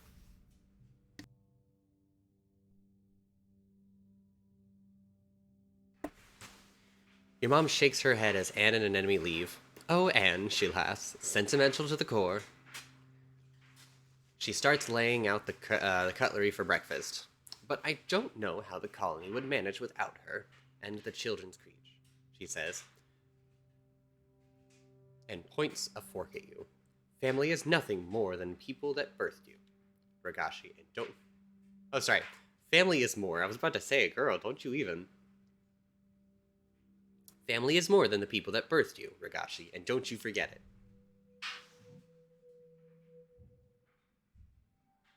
Nice. Hello, you cute aminal. Oh. Anything I can pick up? Can I give gifts to you people? I will give... Ooh. Tang is tapping away at the hollow screen, smiling at herself. Great news, Ragashi. According to the acquainted culture insensitive reckoning of mental prowess, once used by humans on Earth, and by that I mean IQ testing, I'm officially considered a genius. Tell me something I don't know. Do you want to study together? I've got enough reasoning. You and Tangent sync your hollow palms and play a game together where you race to assemble chemical compounds using a simple programming language. Tangent is a whiz at it and breezes through the levels, barely breaking a sweat. You can tell she's hiding a smile when she looks over your shoulder to help you with a particularly tricky algorithm. Nice. Probably not the best to be stocking our deck full of these cards that we don't need or like, but, I like building the relationship with all the peoples. Hello, Mother. I am not organized enough to talk to you, apparently, still. Sag. Do I know enough about animals to talk to my dad? No. Cal? Nope. He's already full. And then there's Mars. Okay. Well, back to engineering, I guess. Study engineering. You're headed off on lunch break when you see Mars and Tang sitting together in the engineering break room. Tang is eating a sandwich while also scrolling her hollow palm with it. And Mars is half collapsed on the table, barely holding her head up and her hand as she pouts at Tang. Come on. You said you were going to hang out after lunch. Aren't you done eating yet? Tang takes a slow, deliberate bite of her sandwich and chews while making eye contact with Mars. It goes from funny to awkward to hilarious as Mars's face falls as she puts her head on the table and groans. Proper mastication is important for digestive health. Tang answers primly, a smile curling at the corner of her mouth. You can masticate in private. Jesus. What are you reading? And how is it more important than me? Your best friend, only friend on the... Girl, we about to fight. She has more friends than just you. She got me too. I'll fight you. Just something for work. It's really interesting. I don't know how Dr. Instance was so well published. Even though she was only 25 when the Strato left Earth, she was practically a prodigy, like me. She looks at her hollow screen again. Ooh. Uh, hey, quick tip. The more you socialize with others, the more changes you have for cards. You'll also be able to find out about the character and other characters from giving gifts. Also, I haven't found a single person who's chosen Dis as their best friend, and it makes me sad. Yeah, it do be like that. Well, I just think Dis is hard to like it's. I think Dis is just one of those characters that it's hard to like be visually like first impression interested in when the game starts. Um, he looks like he's getting cooler. Like I learned that he likes exploring, so if we do more of that, we'll build relationships with him. But he's just it's hard. I mean, especially in like normal life too. I mean, I was kind of like that kid. I know a lot of people who were like that kid. You know, first impressions aren't always the best, but he's growing into something really cool. I like him currently. All right, it's absolutely fascinating. We're so lucky to have an accomplished researcher here on Vertumna. Let's read over Tang's shoulder. You take a seat at the table and sneak a look at Tang's screen. You catch a few words: tissue, tribosome, RNA, protein sheets, intrinsic immunity, maybe something to do with viruses? From the pictures, possibly also fungi. Without further examination, it's hard to tell. Tang notices you looking and shuts off her hollow palm. Oh, shooting you a cool look. Is there something to do with shimmer sickness, Mars? Wait, I learned about macrophages. Yes, we have super high biology. And we helped change it. Nice. Tang looks startled but pleased. She turns her hollow palm back on and tilts it so you can read along. It's dense but interesting, and definitely about viruses that affect fungi. I don't know. I didn't know you were interested in Instance's older work as well, Ragashi. Perhaps we could, together, we could work together to farce the next section. It's particularly challenging. OMG nerds! Look at you two eggheads. Better you than me. Tang graces you with a small, thankful smile. You've been eating like that for half an hour, Tang. Come on. Please, can we go to something more fun? Before rampaging Xeno eats us? We're both too pretty to die of boredom. He gets cool when he's older, and for a person like me who's really curious, I immediately loved him. I also love the choices you had as the player when was younger. That you could dare Dis to eat a worm. Lol, that's cool.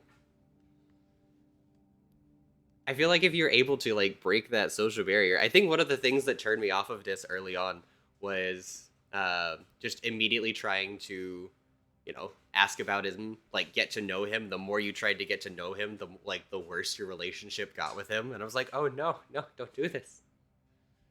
But it's funny that how did you get good friendship with him early on? Because that was something that I didn't really understand. The more I kept trying, the worse it got for me.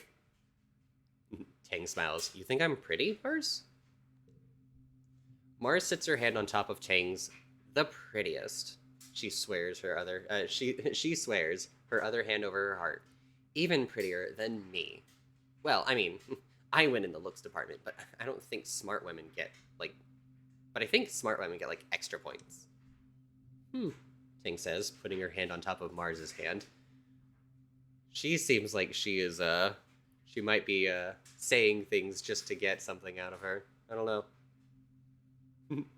Unusually flirtatious expression. Yes, do tell me about all of my great beauty, she deadpans.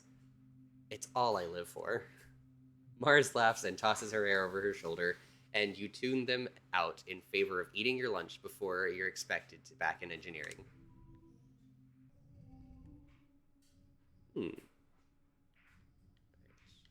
Plus one if this is the highest value. Well, it's definitely not the highest value. But you know what? We're going to keep trying. Alright, 3 reds. Oh, that's so bad. Hate that. Oh, all of our cards are conflicting with each other. It's not great. I hate pest control so much. Oh, oh well. Alright, +3 engineering, +2 reasoning, +15 stress. We're okay in the stress department. Alright, now we're in late quiet.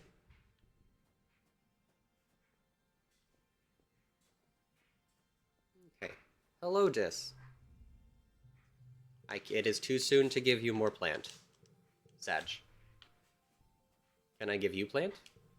I learned that they really like medicinal plants, and then every single opportunity I get, I'm just like, here, I found this plant, because I collected like 20 of them last time I was out. Okay. I guess there's just more. I love that face in the top corner.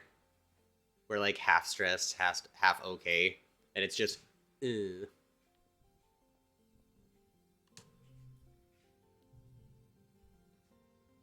Okay, we're almost at the first perk of engineering, and then I think we can start tutoring children.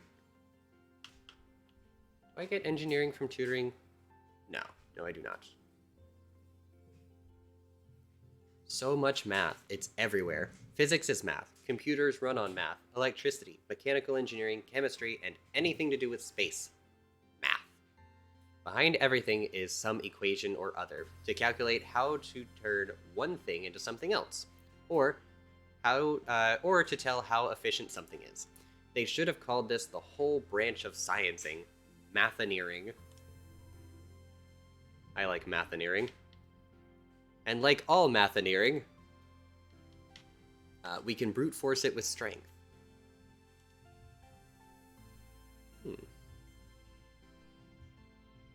And then let's put a grand feast in there. Oh, this card, Hurting a Friend. I like the 7, but it basically makes our last slot useless. It basically treats this card as a 3. I wonder if that's the last card, if that means, like, if there's only 3 slots, then this one right here gets the minus, or if it's just the cards in the last slot. Because it could be good early on, but not good later on.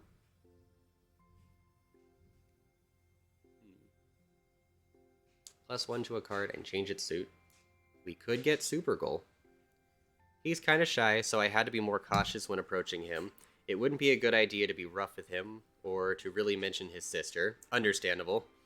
But he really admires brave people. Ah, that was the problem. I was not brave in the slightest. I focused mainly on my biology and toughness, since those were like the main attributes I could do in the gardening area. You'll actually be able to get closer to him if you sneak out of the colony with him. That's another thing I didn't do, is sneak out. I was a good kid. Well, questionably good kid. Alright, we've got a lot of logs. I'm okay with expending a log to, yeah. Boop. Super goal. Extra point in engineering. Let's go. Done. We almost have an extra engineering perk, so that's good. +2 reasoning and 15 stress.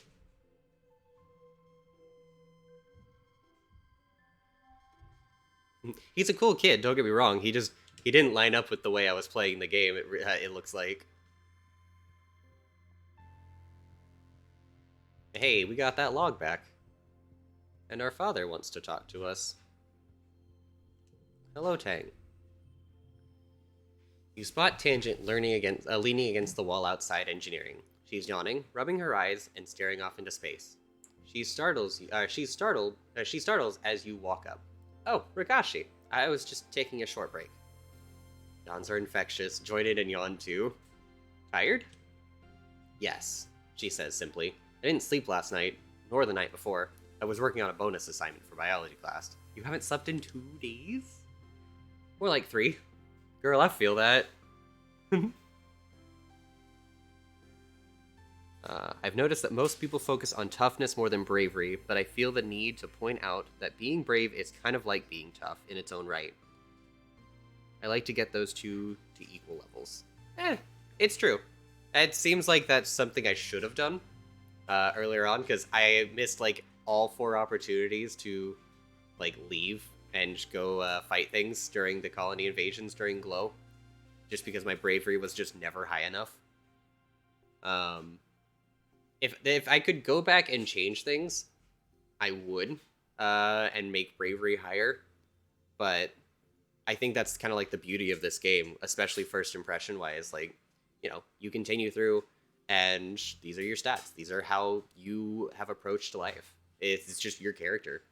I like how your stats open up other opportunities, depending on, how your character is. All right, but as I said, I'm tired. Even my enhanced body has limitations. You look at her quizzically. I don't need to sleep as much as other people. It's a genetic what's it, she says foggily. A DNA enhancement. I guess sometimes I forget that I do it. I should set myself a reminder. Hello, add to schedule, sleeping nightly for 3 hours. Her holopalm emits a tone in response. Girl, I feel that. The amount of times that I just don't sleep, either because of insomnia or just I'm too busy. It's not great. It hits you hard. Of course, I would love her perk. Like, if I could have her, like, ability to only sleep 3 hours a night, that would be number one. Like, something I would pick. Alright. Find her someplace to nap. Get her an energy drink. Let's find her someplace to nap. Tang follows you obediently to engineering wing, too tired to protest. You slip into medbay and grab a blanket and pillow off of a shelf. By the time you return, Tang's already fallen asleep, curled up in an egg chair in the waiting area. You gently place the blanket over her, and she hums happily before going before going slack with much needed sleep. Oh. Hello, Father. You can hear your dad sneeze all the way from engineering. It's explosive. He's trying to scare away predators. He's wiping his nose as you approach on a handkerchief blotted with shimmering pink. Lately, he's also surrounded by a fine dust. Oh, right, pollen season. Oh, you poor man. I understand your pain. Lately, he's also surrounded by a fine dusting of pink pollen that clings to him whenever he goes. You keep brushing the glitter off of things in your quarters. He gives you a hug, then brushes pollen off your shoulder, laughing self-consciously. You haven't heard him laugh much lately. He's been working hard on trying to improve the colony's food supply. He's showing signs of malnourishment too, though your mom is worse. You're worried for both of them. Is there something I should know about the food source, guys? He's showing signs of malnourishment too, though your mom is worse. You're worried for both of them. Your dad's skin is a kind of shiny in patches. He sees you're staring and rubs his hand over his arms. Sparkling dust poofs off of him in little clouds, skittering in the light. Ah, yes. That's a new symptom, he says. Seems harmless, though. Alright. You should be wearing your mask, first of all. And hide this beautiful face? Yep, this is our father. This is 100% our father. Your dad laughs, rubbing his nose. Especially now that it sparkles. He makes a big show of checking his pockets. Huh. I guess I must have left my respirator back in the greenhouse. Ugh, why can't he just take care of himself? Mood. If I could have any genetic enhancement, I would pick the eagle eyes. Would have saved me from getting hit by a lot of things. Understandable. Luckily, I found out if you level up biology, in this game, of course, if you level up biology all the way up to the highest tier, you actually get to genetically modify yourself and add an additional enhancement, I found out. So I have the big brain and the big muscle. So super strength and absorbent brain. That's why I've kind of been focusing on engineering now, is because I get bonus points in it, thanks to that perk. Alright. Gosh, I feel like someone stuffed a whole potato pod up my nose. Like, I could just poke a stick up there and pop fresh potato. Gross. Please, no. Gross. He grins. What? It's true. You follow his gaze out to the field and lands outside the gate. I wonder if the foragers could use an extra hand, he muses himself. Yeah, maybe I'll join them out there tomorrow. Neither of your parents is taking proper care of themselves. They're so stressed out from poor harvest and low food supplies. They try not to let you see it, but you can tell. Maybe your dad is right. A seasonal illness is nothing compared to the danger of running out of food.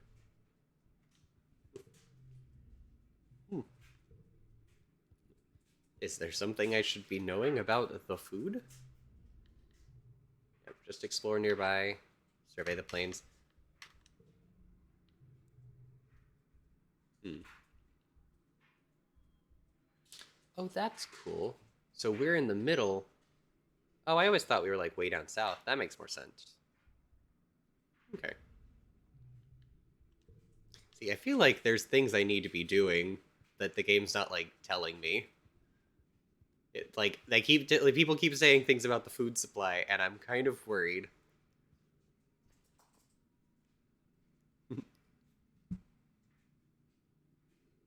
You're kind of lacking in the social skills. Just you not wrong.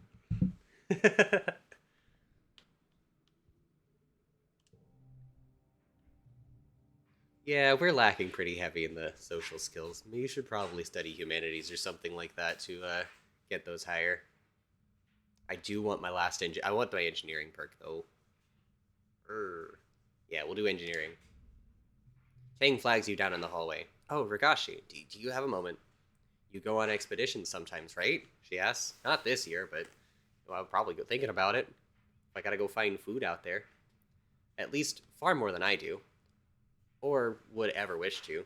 So, would you mind doing me a favor? Of course. It's a small thing, really. I'm trying to understand that it's not terribly dangerous either. I simply need you to bring me some hop-eye eggs for the next time you come across a nest out there. I would ask Dis, but, well, I'll keep an eye out for them. That's all I ask. They're quite common. If the reports from the foragers are to be believed, they tell me that they commonly find nests in the Valley of Vertigo. I should probably go check those out then. It's positively lousy with them. Wait, you worked as a forager before, right? Tang asks, and you shake your head. Seriously? Ugh, okay. You'll probably have to put in some time as a surveyor before Utopia will let you join the forager teams. I like how the game just pointed that out to me.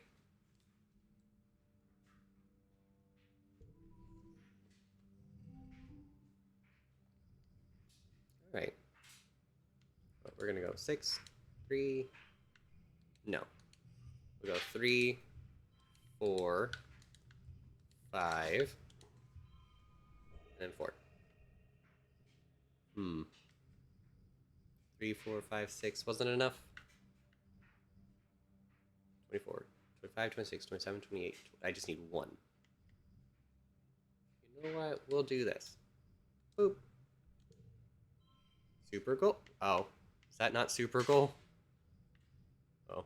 I thought that would be super goal, not gonna lie. Err. Fine. Here. Have log. Uh. We'll make this a 7. Now we got a super straight, too. There we go. You worked well this month. And we got our engineering perk. That's what I wanted. And if you study humanities, you can actually find out the history of why and how this small group of people came to this planet. It's a pretty well made story, especially for someone who's interested in the history of genetic enhancements. That is really cool. See, there's so much about this game I haven't like actually dived into. And it's really cool that something like that is in here. Like I said, you're gonna get a different like percept or like a different experience via the way you play, and it's really one of the things that are really grabbing my attention here. You're at lunch with your parents. Sliced soy cakes and watery broth again. Great. When they put down their cutlery and look at each other, then you. Ragashi, there's something we should tell you. We've tried to shelter you from things, but we think you should know why we've been working so hard in geoponics. There's a meeting after lunch, and I want you to come with us. Okay. Is this finally where the game tells me that, hey, the colony is starving and we're all about to die? You follow your parents in the council room. Mars has also tagged along, and you take a seat near them as your mom and Aunt Anne stands to address the council. After Etiquette officially calls the meeting, she gestures you to your mom. I'm not going to mince words, your mom says firmly. All of the efforts to increase food production in geoponics have failed, especially given the failure of the pixie beans. The destruction of the fields in the last attack put the nail in the coffin. By the end of the year, The colony will run out of food. Called it.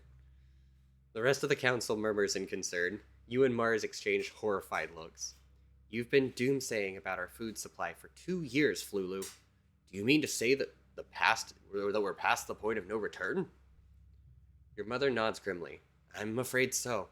Even with rationing, without securing a Vertimian food source, or our supplies will run out by wet season. She gestures to Anne, whose face is grave. Anne and I have done some of those. Calm down, brain. All right. Anne and I have gone over the supplies and come up with food plans. We've crunched the numbers. Your mom sighs and spreads her hands. I'm sorry. Geoponics should have been producing better by now. We should have been able to wean ourselves off of soy rations. During wormhole transit, when we lost geoponics in the hull breach, she sighs again. I know I've said it many times, but our crops just don't grow here. We need those algae tanks. We need the microbial soil from Earth. Oh. Why weren't we told earlier? You know, I see how that could be rebellious. Yeah, why weren't we told?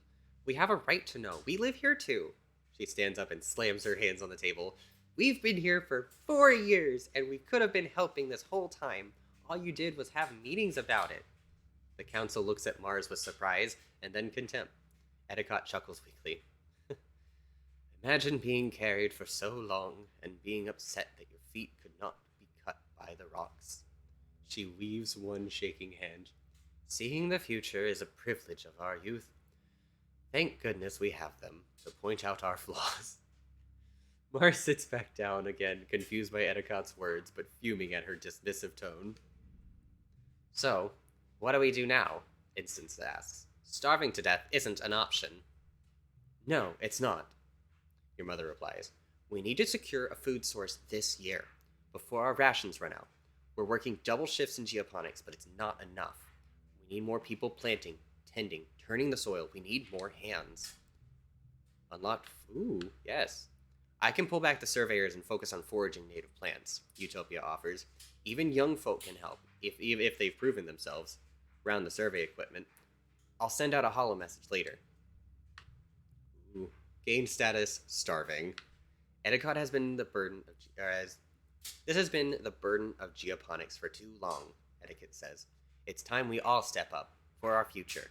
The council nods in agreement. Your stomach rumbles ominously.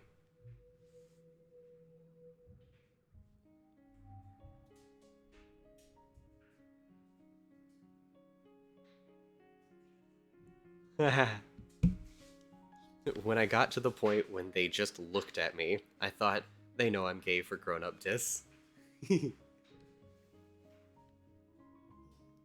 Alright.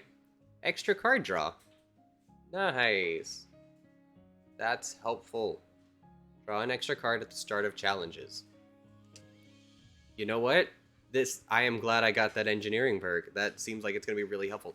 I can't go out and forage for things because I don't have enough. The mood in geoponics is tense. Everyone is working themselves to the point of exhaustion, trying to get enough plants in the ground to survive winter. I guess you gotta work on the farm. We could get our toughness higher. Yeah, let's shovel dirt. Your mom loves to give long biology lectures while the two of you move dirt. We're very lucky that Vertumnan soil more or less resembles Earth's already, she explains.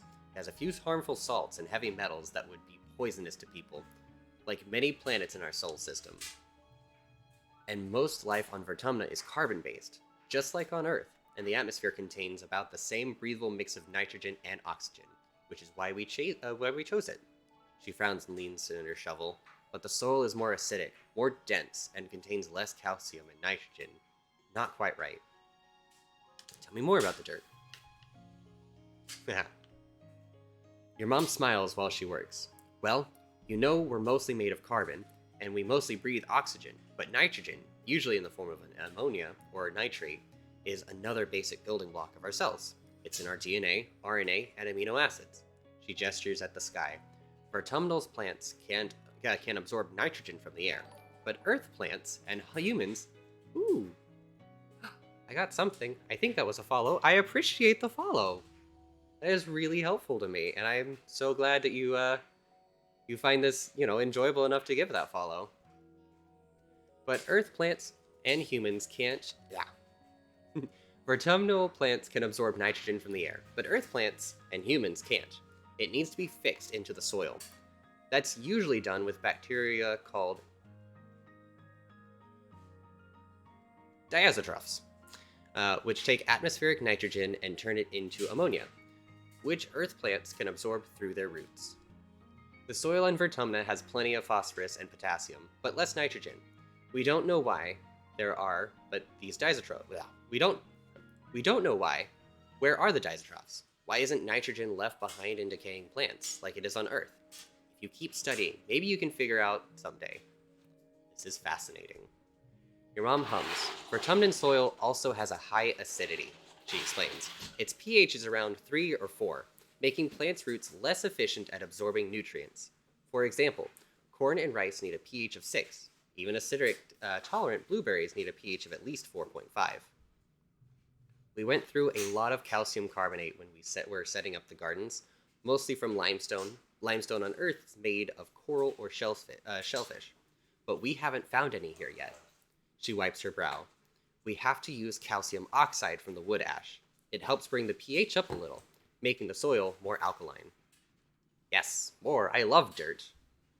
Oh my god, she's giving me so much biology knowledge. If our biology wasn't like at 100% already, like, this would be amazing. Alright, your mom says, did I ever tell you about everything we lost during the wormhole accident? I didn't want you to worry, but in addition to a lot of our food supply, we also lost one very important geoponics cache, our compost. You look around, big deal, Vertumna is covered with dirt. Our compost house precious diazotrophs and other bacteria, those tiny organisms that break down plants' matter and pull nitrogen from the air into nutrients Earth plants can absorb. They don't exist here on Vertumna. Only a small amount of Earth's soil survived, she sighs. Now we need to help those bacteria multiply and spread, converting all the useless red Vertumnan dirt into the dark, nitrogen-rich soil that Earth plants like to grow in. So, that's what we're doing now. That was a lot of information, and I liked that. And we also have so much. And we got Super Bowl. Let's go. We got +6 toughness. Look at that toughness go up. And we worked on the garden. We're so helpful. We're also way too stressed to keep working.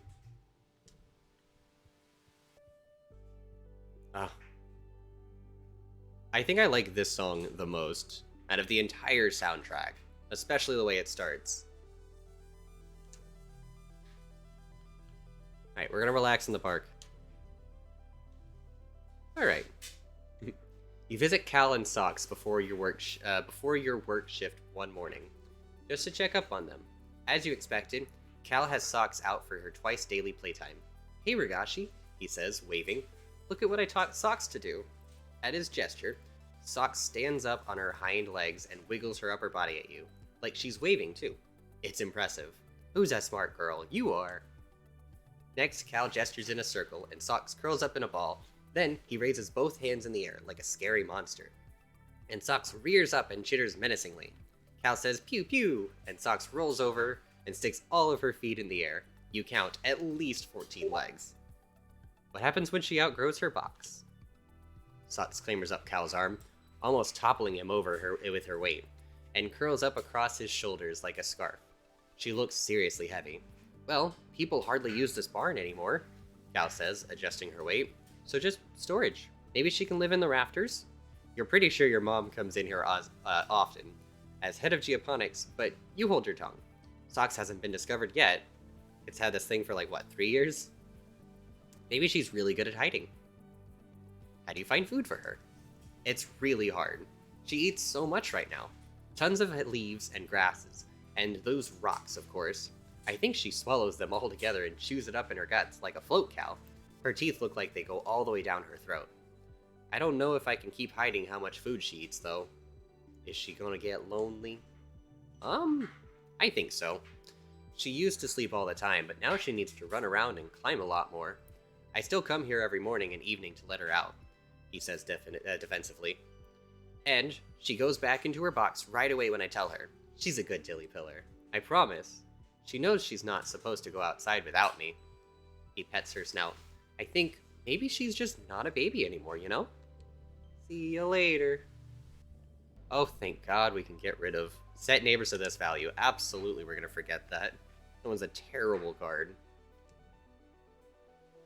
That card has, like, hurt us way more than it's ever helped us. But we're fully de-stressed, and we can probably go foraging, I think. Probably a good thing to do. We have 6, maybe 7 more months before everything goes to crap. No, 6 months is the end of wet season and then glow season, so yeah, we've got about that. Let's go forage in the valley. But the Vertumna dirt isn't like earth compost. That's honestly what I thought. It also seems amazing that most of these people are all ready to leave behind some technologies. It's pretty cool that these people aren't really reliant on technology. Yeah, I feel like that's a important thing, especially in storytelling of a game like this, is the amount of people who are willing to just leave behind everything, from the previous planet. Alright, Utopia greets you warmly as you muster up your first expedition with the foraging team. Ragashi, I'm glad you can make it. We need everyone we can to get out here right now, boosting our food supplies. I'm ready to sniff out those tasties.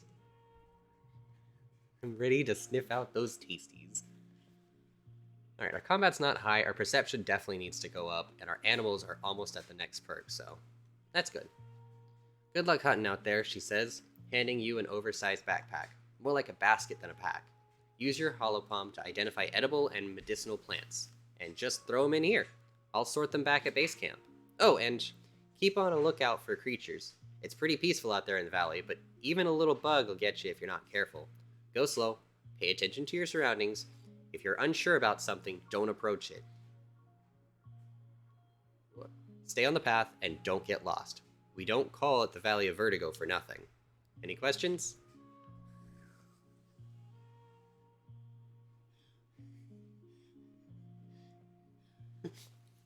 What's a fine lady like you doing in a Vertigo Valley like this one? No, you calm that down. Will Dis be with me this time? Nah, Dis is good at finding new things. Not so much the same things over and over. You'll be okay though, she continues. You won't be alone out there. You're doing important work. You're about to leave when Utopia snaps her fingers. Hold up, Ragashi. We're also investigating some species we might domesticate. Those we'll want to tag and capture. Ideally, we're looking for herbivorous creatures what already live in herds, and either produce something edible or reproduce quick enough that we can slaughter them for meat. If you see anything that fits the bill, tag them and bring them back. Oh, we already brought back this thing after we kidnapped it against its will. More bobber fruit. Let's go. Alright, so we're looking for all of the things. We'll collect all of the things. Utopia honestly sounded like a mom to me. She seems like that really cool, older sister. The one that, really has the confidence and knows what she's doing. Maturity enough to admit that she's wrong, but, enough to take command. She cares and is not afraid to put you in your place when you do something stupid. Wait, what's this debuff on my strength? Starving. Physical skills increase reduced by 1. Okay, that's not terrible. We've had radiation poisoning, and that was about the same. So we're fine there. You come across not just one Ricky, but a whole swarm of them. Mostly just baby ones, about the size of your head. They're all amassed around massive tree, scurrying up and down the trunk. When you can see the tree itself under the swarm, you notice it's the same pale pink as the baby Veriki. Its tentacle-like roots meander a fairly large distance before plunging into the ground. We can fight them? Ooh, I don't have enough bravery at all. When the Vriki see you approach, they get agitated, and they look hungry. Definitely hungry, like dozens of hungry grapefruit-sized pink spiders. That's terrifying. Don't do that. The stuff of nightmares. Yeah, that sounds like the stuff of nightmares. Alright. 4, 5, 7. Oh no, that's bad. No, I have to switch this to, like, the lowest.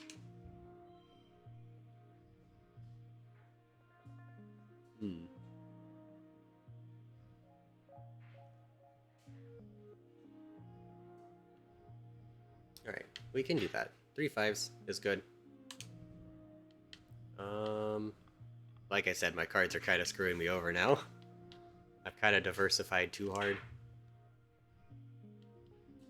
2. We could go 2 4s, or we could go 2 yellows. Oh, wait, plus 2 cards with gems. Let's do that. So, we'll do bup, bup, and then that one. Here we go. That's good. That's good. Feeling it. Gotta get a 23 on this one, and I think we got there. Easy.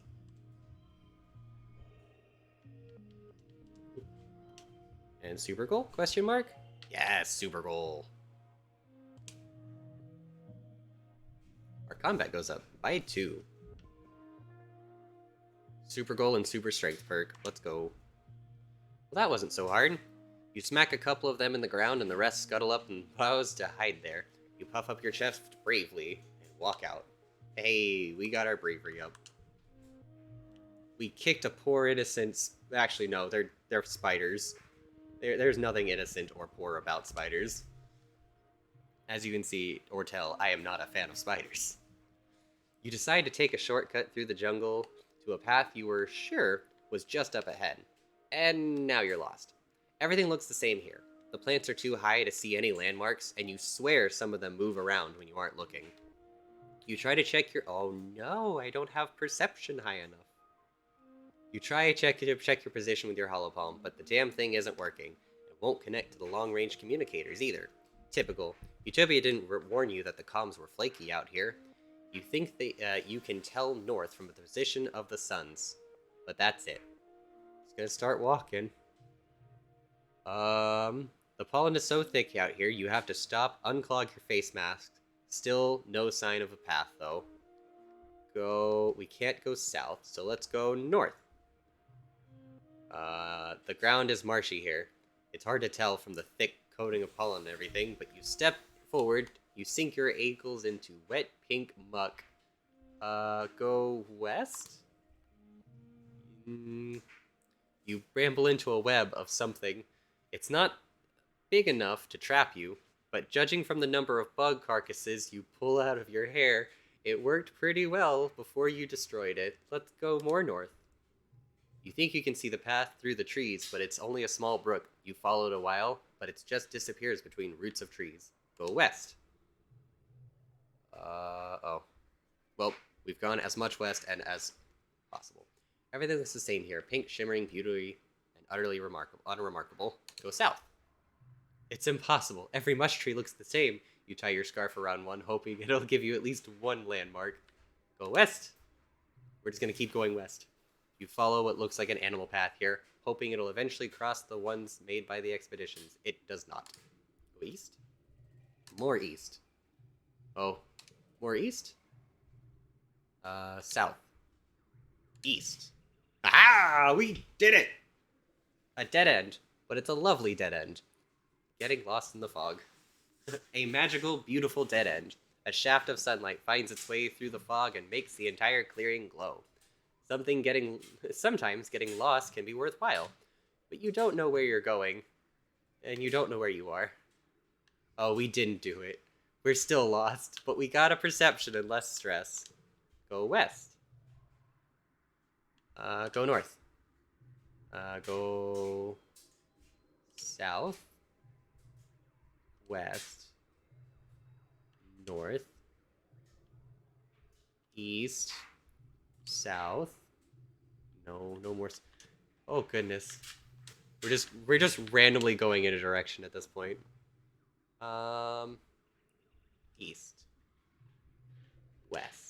Oh, right. I'm just going back and forth here.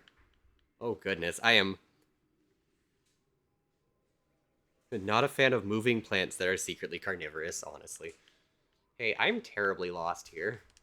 And I don't know where to go. Just gonna keep going north. Can't go north. Go west. Go east?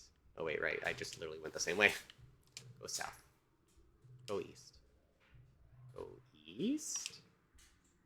Go south. Go east. Nope. Go west. Oh, go north. Go south. West. Oh, goodness. I have a terrible sense of direction right now, and it's not good. Oh, how do I get out of here? No! Just gonna keep going south. East. West. No, no. Can't keep going back and forth left and right like this. East.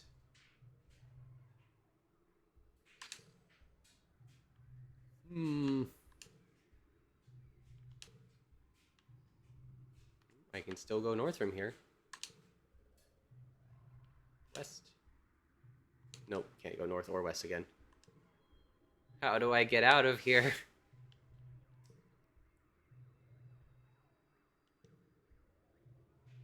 Oh, I'm so lost here. It's not great.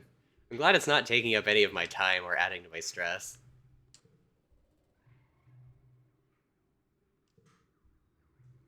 You spot your scarf wrapped around this musk tree. You must have been here before. Go west. And then I can go north from here. No, I go south from here. I go south from here. More south. In frustration, you bang your hollow palm against your other palm. Essentially, you're clapping alone in the wilderness like a fool. It seems to do the trick, though. Your hollow palm registers the signal from the game. Was like, hey, look, man, you've been going for so long. You have terrible sense of direction. We're just gonna fix your hollow palm for you. How about that? Oh, this game hates me. How dare you? This jungle has made you a little more perceptive to subtle differences. Maybe next time you won't get so lost. Oh, goodness. Game, that was incredibly rude.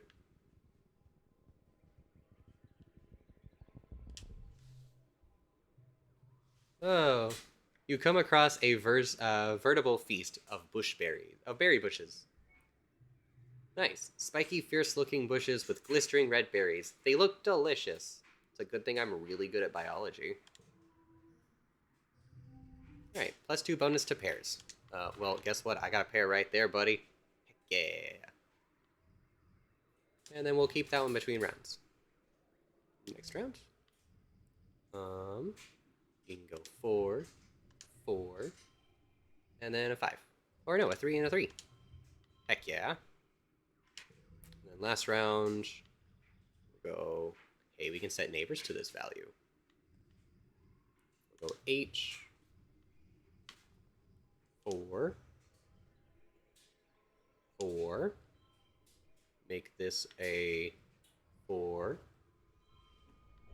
And then we add the 3. Do we get super goal? Nah. We'll pay a kudos to get super goal. That's not even super goal. Oof. Oh, but that drops down to a 4. Wait, how did I... I'm not going to question it. I'm just going to accept that it happened.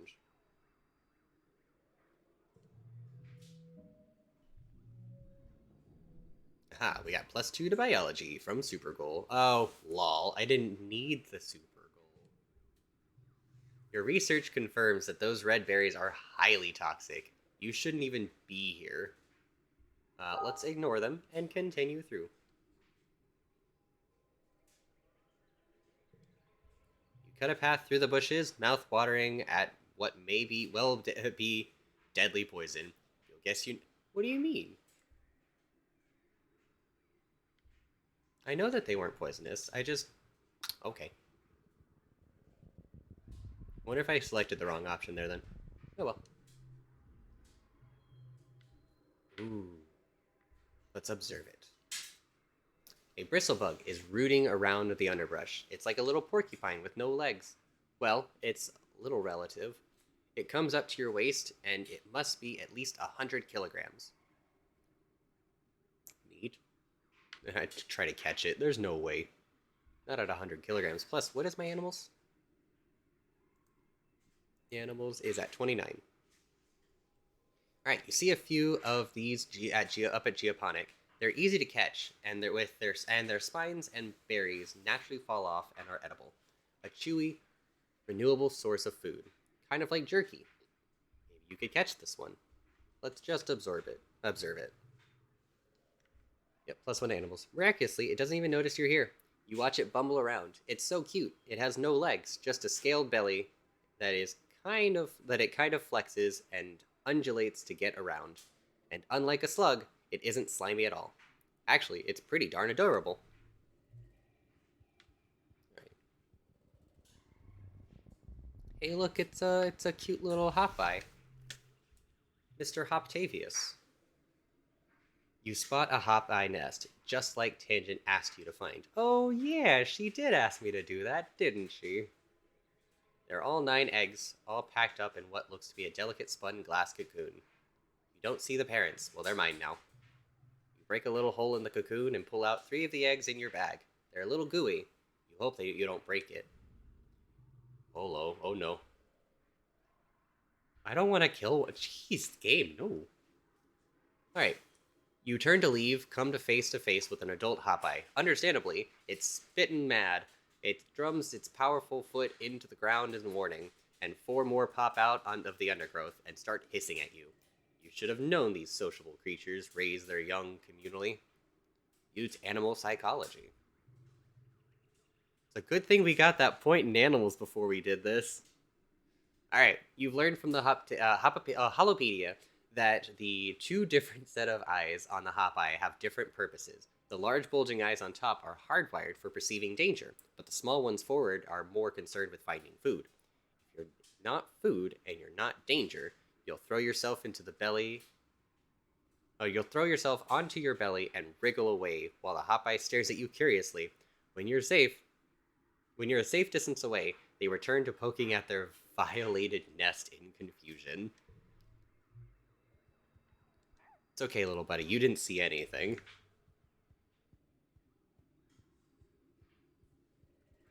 Alright. Gotta keep looking for things we can forage.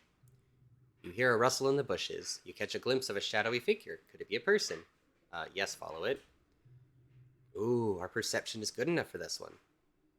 Oh wait, no, it's just... Okay, good. You'll need to rely on your tracking skills to go further. We got this. Ooh, we really got this. First collectible use is free. Heck yeah, so we can go 2, 5, 6, +1 for each gem on other cards. So set neighbors to this value. We add +2 to this card right here. Heck yeah. And if it's free, we might as well... the first one was free, so let's go ahead and do this one again. Gets us up to 33. I feel comfortable moving forward at 33. Especially since we have a 7, a 6. Oh, why would you do that? That's rude. That's fine.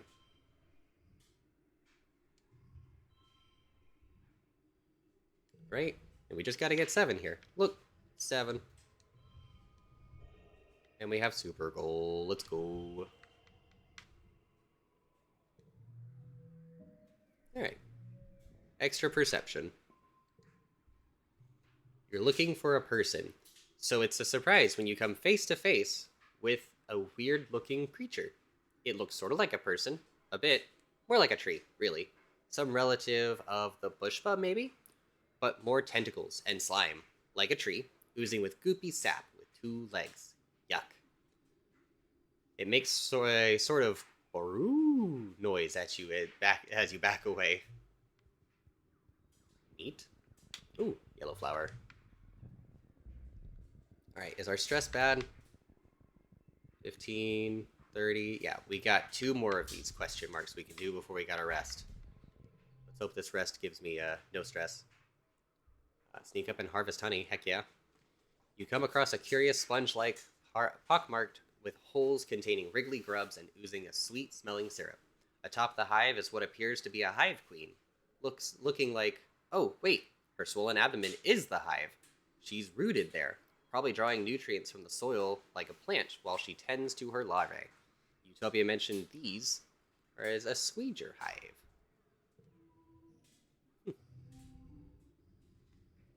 Right? +2 to a physical card. First collectible used is free. That's awesome.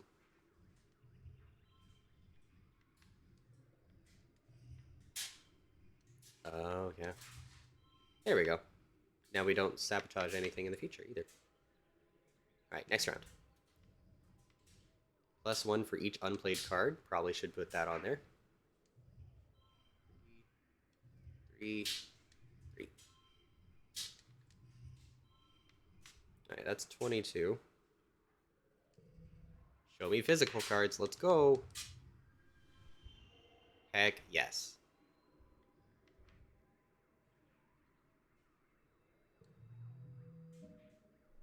We get extra animals for Super Goal. Alright. And we got kudos, and we got colony food. Let's go. Our people won't starve. Well, I mean, they might still starve, but we're doing our best. The calm hive queen has a rudimentary danger sense. Squeeger hives can be very defensive when they sense danger to their young. But so long as you don't set off the workers or the larvae, you're free to walk right up to her. You gently avoid hurting any of her babies as you scrape her copious honey into a collector. Hooray! I saw a yellow exclamation point over here. Can we do the yellow? Yes, we can. But there's also an egg over there. I want the egg. Ken has egg, please. No? Okay. You spent... Yes, look at all of these great things. Right. You spent some time working in geoponics, so you know your way around a plant or two. Walking through this area, you notice something different about it. The bare ground feels bouncy like a trampoline, and the plants all look weirdly stunted. Not a lot can stifle nature here, so it's honestly a little weird that there's no grasses or mosses growing here. That is weirdest. Now the question is, do I want to use my amazing biology skills or my semi-okay perception skills? Let's use biology. All the plants in the clearing are oddly stunted, and there are very few grasses or weeds, as though something has sucked all the nutrients out of the soil. Or wait, is it even soil? You kneel to take a closer look. More like a kind of dense moss, or coral maybe. Hey, coral was something we needed, right? You press a hand into the moist, squishy substance. It smells sweet, like sweet and starchy, like cake. It blankets the ground here in a thick sponge-like layer, swallowing up everything it touches.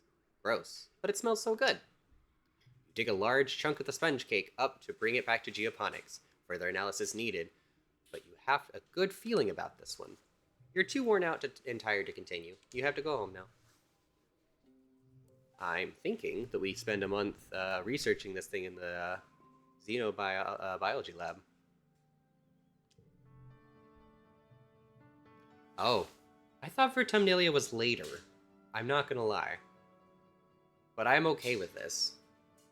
It's time for the Vertumnilia, yearly midsummer celebration, when the colony gives thanks for its good fortune. Well, it would be, but as you file into the main square, you can't help but notice that the feast table is nearly empty. What Anne lacked in resources, she made up with care. The dishes are lovingly plated, soy cakes glistened, steamed rice from buns stuffed with mince, and there are great pitchers of vegetable broth rendered out from even the most inedible food scraps. There's a neat stack of sugar cubes for dessert. Whole sugary. What a luxury. It's an underwhelming feast. That'll be the highlight. Governor Edicott's welcoming speech this year is short. Her frail body trembles as she welcomes you all into Vertumnilia with a dry, whispery voice. Then has to be helped off the stage. Like all of you, she has been feeling the effects of famine. Everyone clears away the chairs from the annual competition. Which one do you participate in? Ooh, we could participate in the science fair. But I like every time we do the pentathlon. There's 5 things this time. I like every time we do this that we get like a really good strength card. Com always adds something new every year, but no one's really giving it their best. They're given the rationing.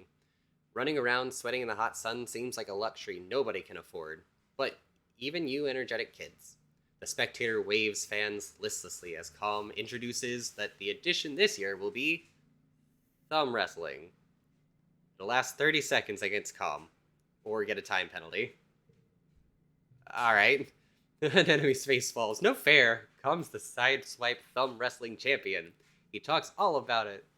Talks about it all the time. He's the worst. Com shrugs and blows his whistle for you to get into position. We're gonna start the pentathlon with thumb wrestling. Oh, look at all of these physical cards. We are gonna dominate this year. Heck yeah. Boop, boop, and boop. Alright, let's get rid of that 4, because oof, it can be rough. But if we make this 6, we switch it out with this 4, we get a bonus for having 2 reds, or two of the same number together. So we'll do that, so that this time, boom, I like it. 5, ooh, wait, 5, 6, wait, what? Oh, right, because that gives me +2 to the card. Yeah, never mind. I thought I could do some sneaky mixing. Next round. And +1 for each gem on other cards. Okay. 7. 4, 5. We still got Super Goal. Let's go. Who needs kudos when you have extra toughness? You don't beat Com at Thumb Wrestle. Nobody can. He's the best. But you managed to hold on through 30 seconds of maneuvering and fake-outs, and double fake-outs. Man is a master. In fact, the things you learn from Com in those 30 seconds can be applied to the bot that you have wrestled at the end of the contest. You wonder how you never noticed before how much bot wrestling is finesse, not just brawn. You win handedly. An enemy whines at Com for being unfair, but she still takes second place. And we have like 5 bot Athlon championship cards in our memories, which is great. That is good. After the festivities, the whole colony takes a few days off for a break.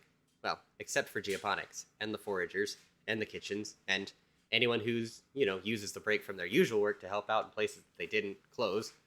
Okay, it's not really a break, but you try to take it easy anyways.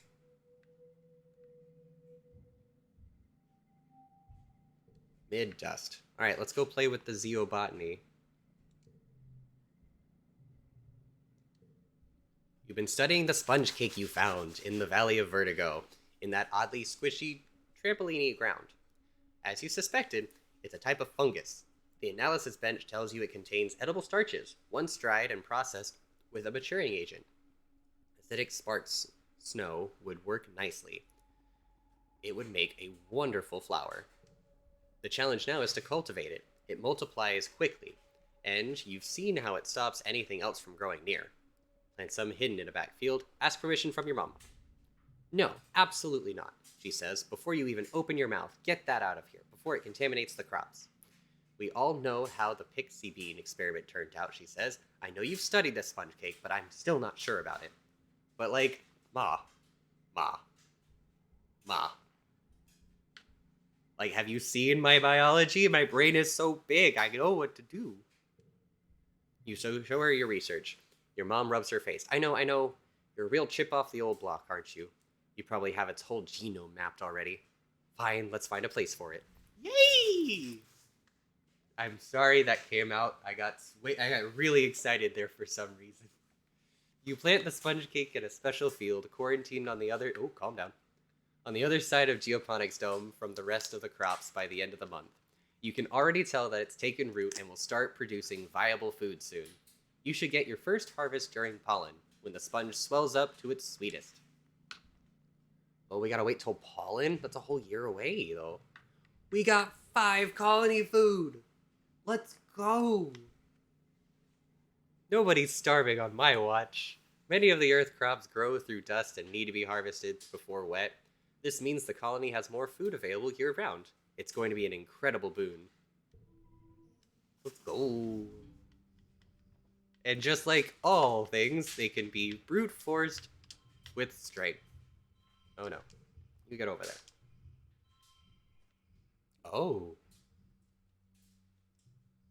Why are you guys 0? Oh, because I... Curse you, anemone.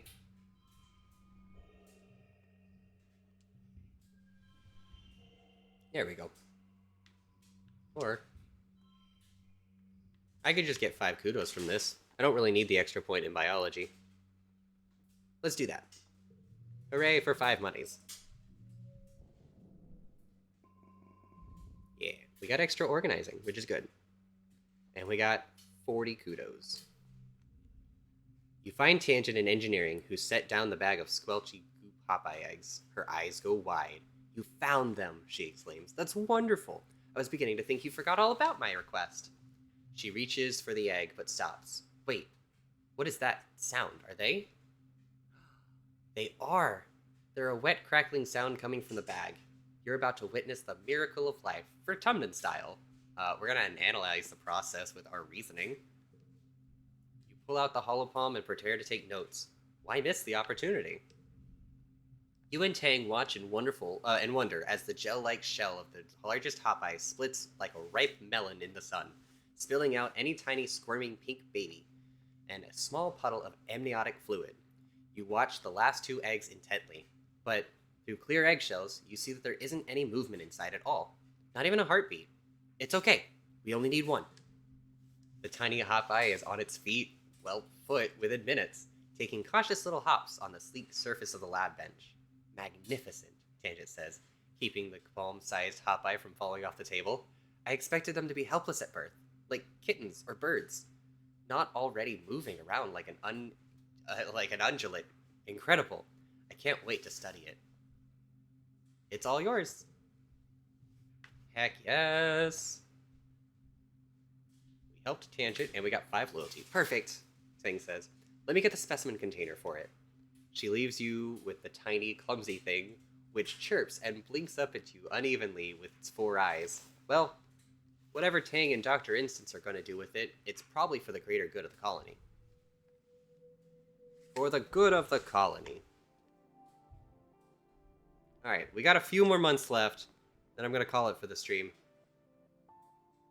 Hey, we got animals up. Upgrade pet cards via relaxing in the park. Neat.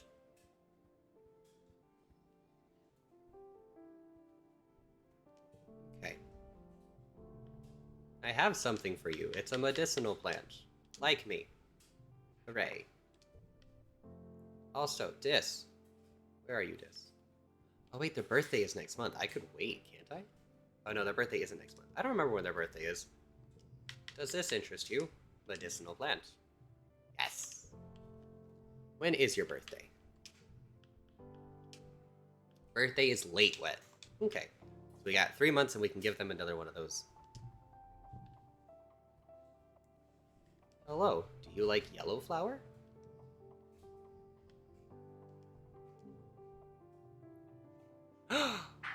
It's your birthday!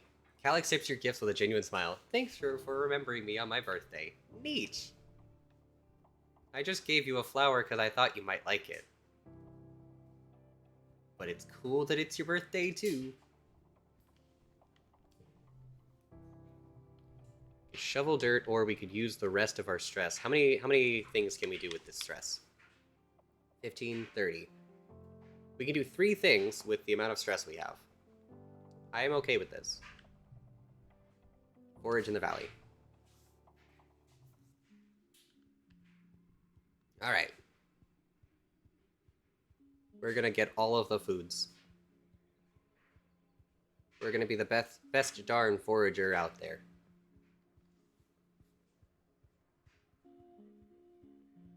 We got honey and sponge cake.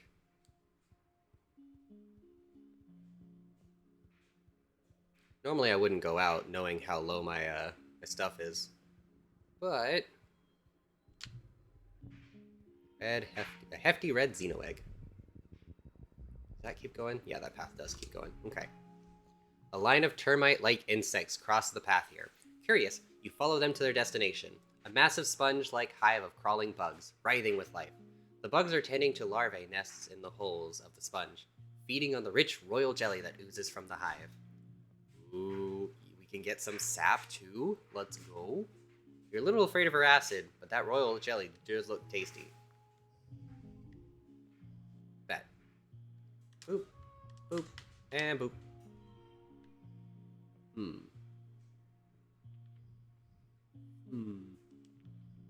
I think a 5, 6, 7 is in order here.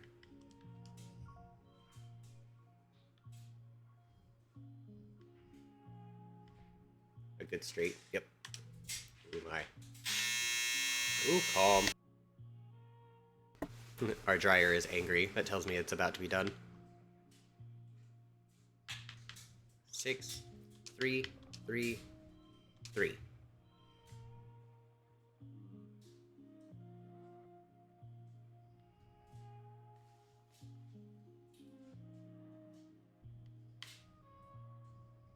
If I make this... Wait, no, that's only 2, isn't it? That's not a +3. Oh, we gotta get 32 here.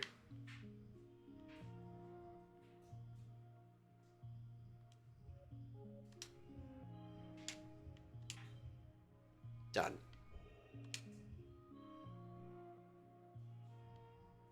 Can I get higher than this? No, it looks like 36 is as high as I can get here.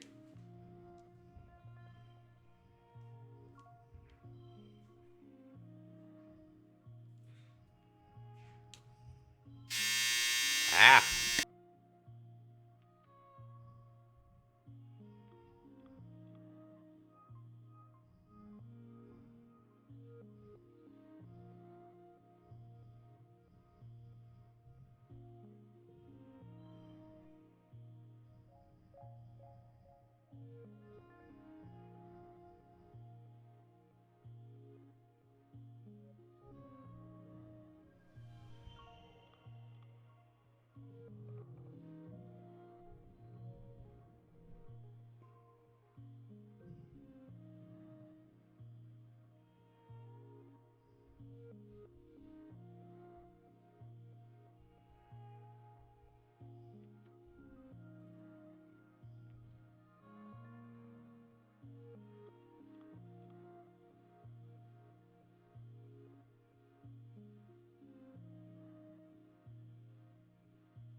Teasers. Dryer is very angry. Alright. In its rage, grunting furiously and bashing itself against trees and rocks at random. I'm still muted? Okay, good. Bashing itself against trees and rocks at random. You duck and hide as it glares in your direction. It breathes, heaving, and dozens of eyes gleaming with madness. Oh, I can't fight it or sing to it. Oh, because my empathy's not great? Alright. That's fine. I can watch it. You remember a creature in the bestiary that sort of sounds like this monster. You called it Ricky. But we're much smaller. You don't exactly have time to look it up now. Let's watch it. Fascinating. It's so covered in thick purple hair that you can barely tell which end is which. And are those mandibles? Or some kind of tail? You wonder if it's angry because of hormones, like some earth animals in rutting season. Or maybe it has some brain disease that makes it attack others to pass on to... No! No, that's the worst thing that could have happened. As you're musing, the creature decides that you must be a threat, or at least an obstacle. It charges, running right over at you. It hurts, but it keeps on charging, focused on something in the distance, maybe real or imagined. You're left bruised and bloodied. The way is clear now. The way is clear, but now I gotta go home and rest. Alright. Not too happy about that. It'll be fine. Early wet. I have a birthday cake that I can give to this girl over here. Hello, Mars. I found something you might like. Have a birthday cake for your birthday. Alright.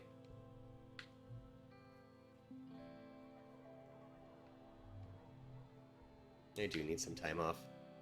Oh, I hope everything's fine. Alright, you feel your hot ice starting to trust you more. They're still pretty skittish, and you don't want to see what those claws on the other end of the foot can do, but they seem a lot more relaxed in your presence. You're petting it when it starts to chitter at you in agitation. Whoops, what's wrong, Hoptavius? It flips over its back and wiggles. It's a lighter stomach fur looking impossibly soft and enticing. Do you dare, or is it a trap?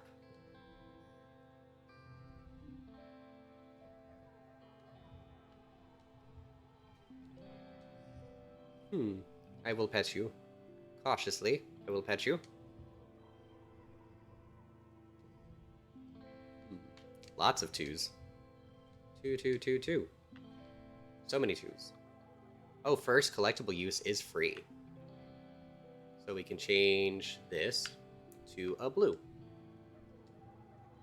Oh, but I made it a 3. Gosh darn it. I screwed myself over there.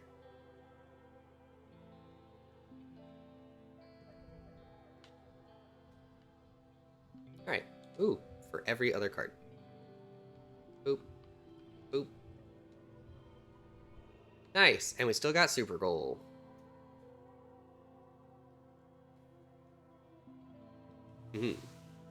Victorious. +1 animals. Ooh, gain 2 less stress, +2 to bonus pairs. Neat. You are too smart to fall for its tricks. After a few moments, Hoptavius seems to lose interest. They spot a bug circling lazily overhead and flip back on their foot, chittering as they begin to track it with all 4 of their blinking eyes. Yep. I haven't seen Cow's Pet Socks at all on any of my cards. I'm okay with getting rid of it.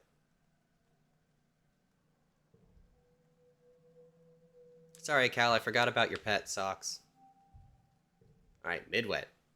We get one more round at foraging before everything kicks off with glow season. Glow season is scary. Alright, forage in the valley. Let's go. Hopefully no more animals beat the crap out of me while I'm trying to forage. This is my last chance to forage, too, because I have to take a rest next month. And then I can't forage in glow season, so this is my last major shot. Which, if everything goes really well, I'll find something that I can take to the Xenobotany lab and study it. That's the main goal here. Alright, there was a yellow exclamation point up here that I want to check out. Hello, blue bopper fruit. Yes. Ooh. Alright. You're alone, exploring an unmapped area of the Valley of Vertigo. The pollen is thick here, and your air filter is overworked. A warning light has been flashing orange for the last 10 minutes. But there are plants here that you've never seen before. Flowers with intense rainbow hues and strange lumps of fungal matter which pulse as if they're breathing. You cut some samples. Utopia will totally give you Exocolonist for these. The pollen is especially thick up ahead, deep fuchsia and shimmering with color. Everything here is to dance with tiny flecks of reflected light. It's kind of magical. Let's press forward. Oh no, you push forward into the suffocating pink fog. It's so thick that you can only see a few meters ahead. You follow the glimmering towards where it's descent. You come upon a glade filled with what seem to be strange topiaries. They loom out of glittering fog, each in shape of an animal. They're all formed in the same spongy, glittering pink substance and dotted with a finger-length fungal growths. You're so distracted you almost fall into a large hole in the center of the glade. Check for danger. You've seen plant-like animals before. Are these topiaries? Actual predators? Watch them carefully from the edge of the glade. They're completely still, not breathing. There is no life signs. Good. The envirosuit beeps a warning. Take a sample of the fungus. Ooh, Shimmer Cure! As you bend down to take a sample, You realize the dense, shining haze coming from the topiary. The fog is seeping out of the holes at the end of each fungal growth. You break off a few of the growths into a collection vial. You remember helping Tang for extra credit in biology class. She said that the shimmer, the seasonal illness, affects your dad in pollen. It's some kind of colonizing fungal growth. Could this be related? We're going to look into the hole. I don't think we need to inspect the topiaries. The virosuit beeps a louder warning. At the bottom of the hole is a cave. It slopes down gradually towards the cave floor, only about 4 meters below, then disappears underground. You aren't sure how far the cave continues past the point. It's dark down there, obvious, but not silent. There's some kind of strange rhythmic whirring coming from the farther side of the cave. You hold up your palm and shine your light. The cave floor glitters with pink fungus and the area is ominously choked with it. We're gonna leave. As you turn to leave, your filter light begins flashing red with an alarm sound inside your helmet.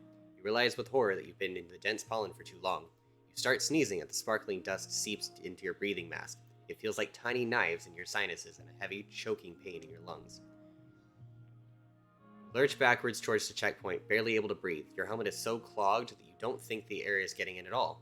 You can see it clearly, as if seeing a vision. If you take your mask off, surely you'll be able to breathe better. Something in you is terrified, and your terrified brain clings to this idea. If you just take off your mask and breathe in the pollen, you'll be fine. Everything will be fine. Pull your mask off? I'm trusting you, visions. In panic, you rip off your breathing mask and take a deep breath. It only serves to deliver more pollen deep into your lungs. No! No! That was a bad idea, wasn't it? Escaping the shimmer glade. Several days later, you wake. You don't remember much, just a great choking heaviness in your lungs, and the world swallowing you up as you're closing over your head. You have snippets of conscious thought from the last few days, but it's hard to tell if it was a dream or not. Well, we got a wild card. Oh no, we lost 5 toughness. Yikes. You remember Tammy sitting by your bedside, her cool hand on your forehead, but she's dead. That part must have been a dream. It feels like you had a fever once, hot and sticky, achy all over. I should have kept the mask on.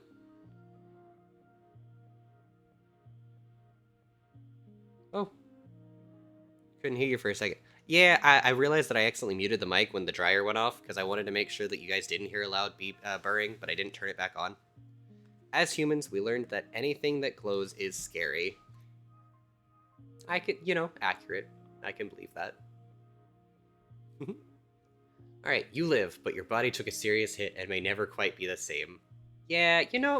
Oh, wait, there was a question mark. Oh no, that's probably gonna hurt me in the long run later. Oh, I have to look at those later. Perception, 3 biology. Hey, but we didn't gain any stress from that somehow. And I'm kind of okay with that. Character's traits? Do I get any,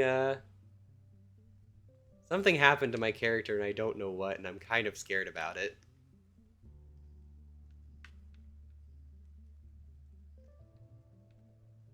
Oh well, I guess.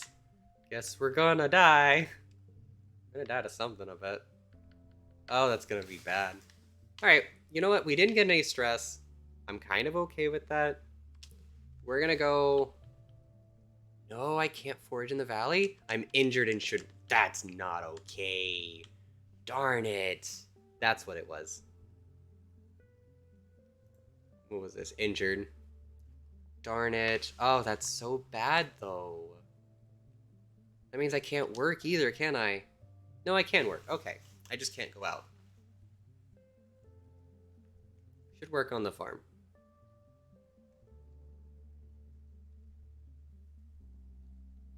Could shovel dirt. Is it better to shovel dirt here or work on the farm? Oh. Because the game doesn't really tell me if, like, either of these are really beneficial to the colony. Work on the farm. Someone broke into the gardens last night and stole green tomatoes. What a waste. Not only were they probably too bitter to eat, but now you don't have the seeds to replant. Your mom is furious. This sucks. Your mother calls everyone in for an all-hands meeting. She looks grim as she surveys the group. Alright, farmers, listen up. Based on my projections, geoponics should have been producing 70% of the colony's food by the end of the 3rd year. The rest was to be provided by stored rations, hydroponic algae greenhouses aboard the Stratospheric. Agriculturists all nod. Everyone knows where this is going. I should do that, but at the same time, I'm worried about the colony food. You're probably right, though. I should work on my empathy and stuff. I wasn't even thinking about that, and I appreciate you pointing that out to me. Because we lost so much of our hydroponic equipment in the wormhole incident, as well as 90% of our soil and bacteria cultures, we're nowhere near production that we need to be at. We also had hoped that we had hoped to have domesticated at least one native crop. But as we found from pixie beans last year, we have some more work on that front. She looks at everyone in the eyes. You're my people, my family. I'm not going to sugarcoat this for you. The colony is going to fail if we don't get a handle on the agricultural production. People will die. You feel a pit in your stomach that's not just from hunger. You can't imagine someone as strong as your mother, just wasting away. Your mother pulls up a hollow screen outlining work plans for the season. You feel your own hollow pulses and receive a copy. There's so much life here on the planet, your mother says. It seems to be a fight. It seems to fight us at every turn. I've sent soil chemistry analysis to your palms, courtesy of Geranium. The soil needs to be conditioned extensively to support earth crops. We need to cultivate more vertumnant crops in the partnership with foragers. We need to salvage what we can of hydroponics and get that up and running by the end of the year. Your mother would never stoop to being beaten, but you can see the lines of fatigue around her eyes. It'll take a superhuman amount of work to turn this around, but it's still possible, she says. You are the people who will save the colony. I believe in us, miracles we can perform here. Thank you for being here. Now let's get to work. Yes. Alright, bonus 2 pairs. Ooh. 5, 5, 6, and then we get a bonus here.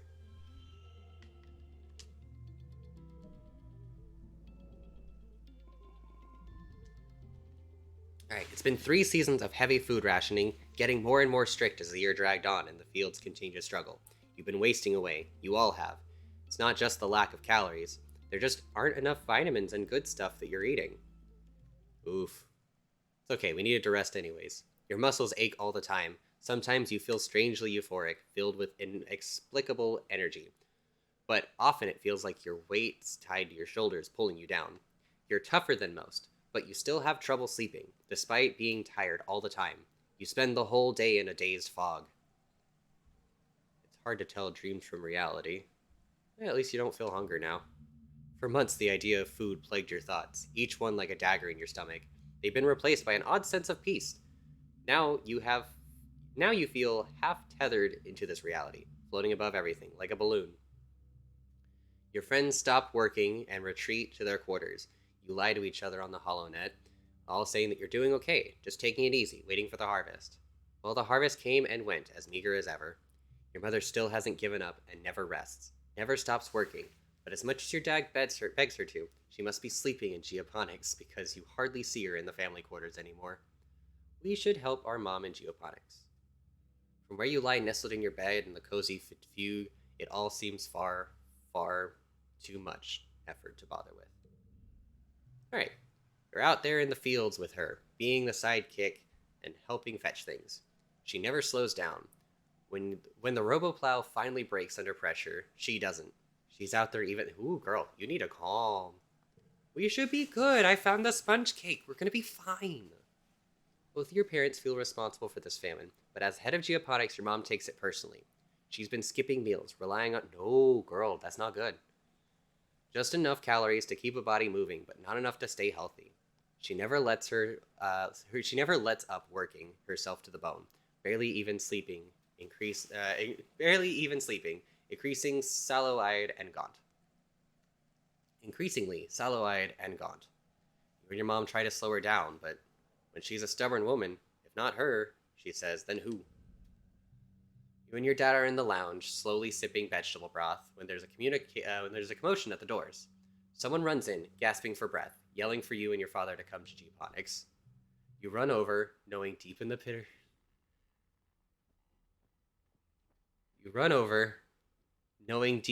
of your stomach that something terrible has happened. When you see the faces of the agriculturalists, your mom's people, you know that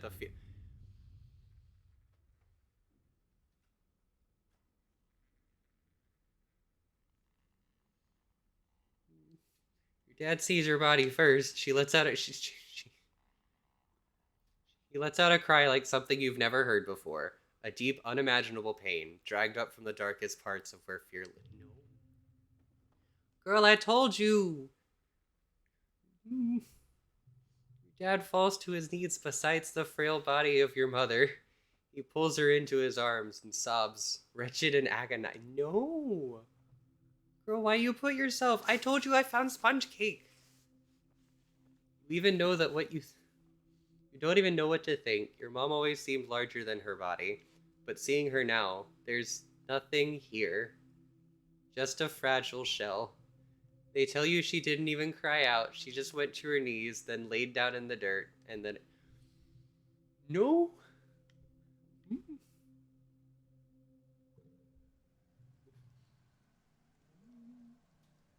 Your mother's body is taken to the incinerator room, and that night, the colony gathers to pay their respects. Do you.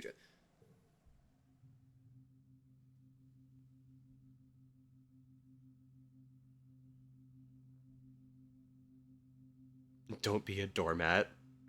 You're not wrong. Like Tammy's funeral, the incinerator room has been cleared and a wreath of flowers placed over the mouth of the organics recycler. They're white astradia, your mother's favorite flower, carefully carried from Earth with hopes of it flourishing on Vertumna, just like you.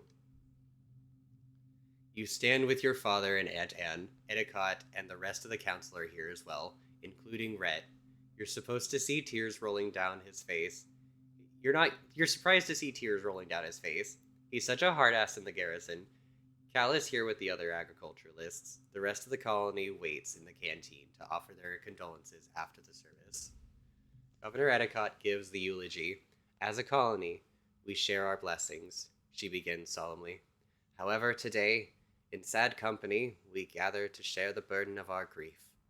Fluorescent was born on Earth, but she has more than many of us exemplified the spirits of our endeavor to bring life to beyond the stars. She bore life, not only in her body, but bringing it forth from the ground. She so faithfully attended. The debt we owe to her is the kind that can never be repaid, she continues. It is with deep and unbearable grief that we must continue on without her, in awe, respect for her sacrifice, the depth of which was never expected of her, but which she did not expect of anyone else. It is on her strong shoulders that she carries us still. Etiquette closes the door to the recycler, and the particle disintegrators begin to reclaim the molecules that formed your mother. Your father squeezes your shoulder, making a small, choked off noise in pain. As a community, we remember Fluorescent. As a community, we return her body to the soil that nourishes us. In this way, her sacrifice is recognized in the manifest body of the colony. The ceremony is adjourned to the canteen, where a somber wake is held in your mother's memory. There isn't enough food to dull the emotions, and your empty stomach only reminds you of her unfinished work. Your father is the new head of geoponics. In a few hours, he receives your mother's remains so that he can add them to the colony's precious supply of brown soil from Earth. You touch the cool lid off the container, marveling that your mother could fit inside such a small box. You don't have to be okay, your dad says quietly, his voice thick with emotion. I know. I'm not. I have to keep going where she left off, but if you can, take some time off. Yeah, we're gonna take the month off. We hella stressed. Also, was there like a way I could have prevented this? Or was this just scripted like she has to die? Like, this is fucked up, man. You tried so hard. Of course, she also tried harder. Oof. This prospect of going back to work like everything is normal is too much to handle. The sun dips below the horizon and glow begins. You end up spending the whole month alternating between sleeping, scrolling the HoloNet, and staring into space. It's restful, at least. A few days after the funeral, surveyors return with an unexpected bounty from the Valley of Vertigo. It's enough to survive another month. Until the new year, maybe. if you keep rationing. The colony will continue to limp along, but without your mother. You know, you right. You right. We are pretty much just a doormat. We got all this toughness, but none of the bravery.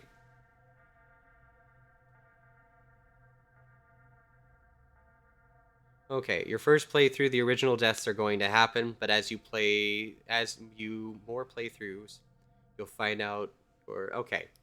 You know, okay. Well, at least I feel like I didn't do anything wrong. I appreciate that, but also, oof. Hmm. Also, yeah, no, we don't have the bravery to do any of this. We just go stay indoors. Your dad can't hide the look of fear on his face, but he tries. Sounds like we're better get a move on to the assembly point, kiddo. Hey, kiddo. You head to the creech together. You huddle with your buds, Mars, Dis, Cal. Because it's the middle of the night, almost everyone was in their beds. Some people are still wearing their pajamas and sleep bonnets. Only an enemy is missing. The children in the creech buried deep in the belly of the stratospheric, making one of the safest places you could be. Even so, the youngest child are scared, and there's a lot of crying. Let's watch holovids. Hey. Oh, damn. You know, I felt cool. I thought we got a thing there, but no, the game was like, hey, you're also mourning, so sucks to suck, my guy. However, even with the sirens blaring, some of the youngest drift off in your arms. After an hour, someone in the defense squad rushes and orders everyone to leave the creech. The battle is getting close to the stratospheric. Oh, is this where we all die? Did the game tease me and say, hey, there's like 10 whole years of your life? Nah, this is it. This is the end. Before you can even get everyone on their feet, you feel the ship lurch and resettle in different angle. Something is attacking the ship itself. Oh, she's adorable. Oh, the children scream. Some scatter in all directions, and others sit there, paralyzed with fear. Without warning, the entire wall of the creech just peels away like a tin can, letting in a rush of cold night air tinged with the ozone of plas rifle fire. You look up to see, up close, face to face. What is that? This seems just like one of those like eldritch horror kind of things. The body just unzips, revealing a mess of writhing pink tentacles and blinking eyes. Anemone and her brother Com are among the security squad, trying to wildly divert it away from the living quarters. Hey, we are. Oh, wait, no. Well, you know, it's fine. It smashes into the ship again and roars, calling up a terrible noise.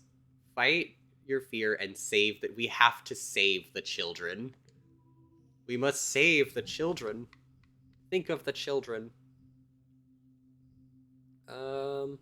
7, 6,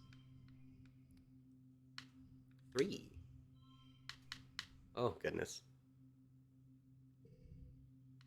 We must save the children. Oh my god, my cards are ass. We're gonna redraw my hand. Alright, well, redrawing my hand didn't do anything for me.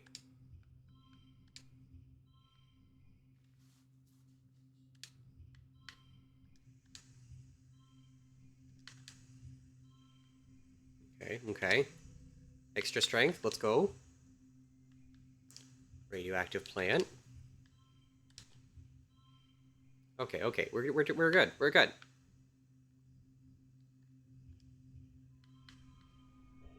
Boom, we're brave. We can do this. We can save the children. It does indeed look like a D&D monster.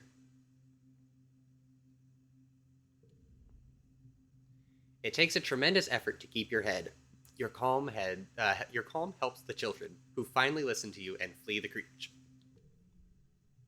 Your dad ushers you into the engineering wing, where you cower with the others, trying not to panic. All of the metal screams and buckles and great tremors vibrate through the ship.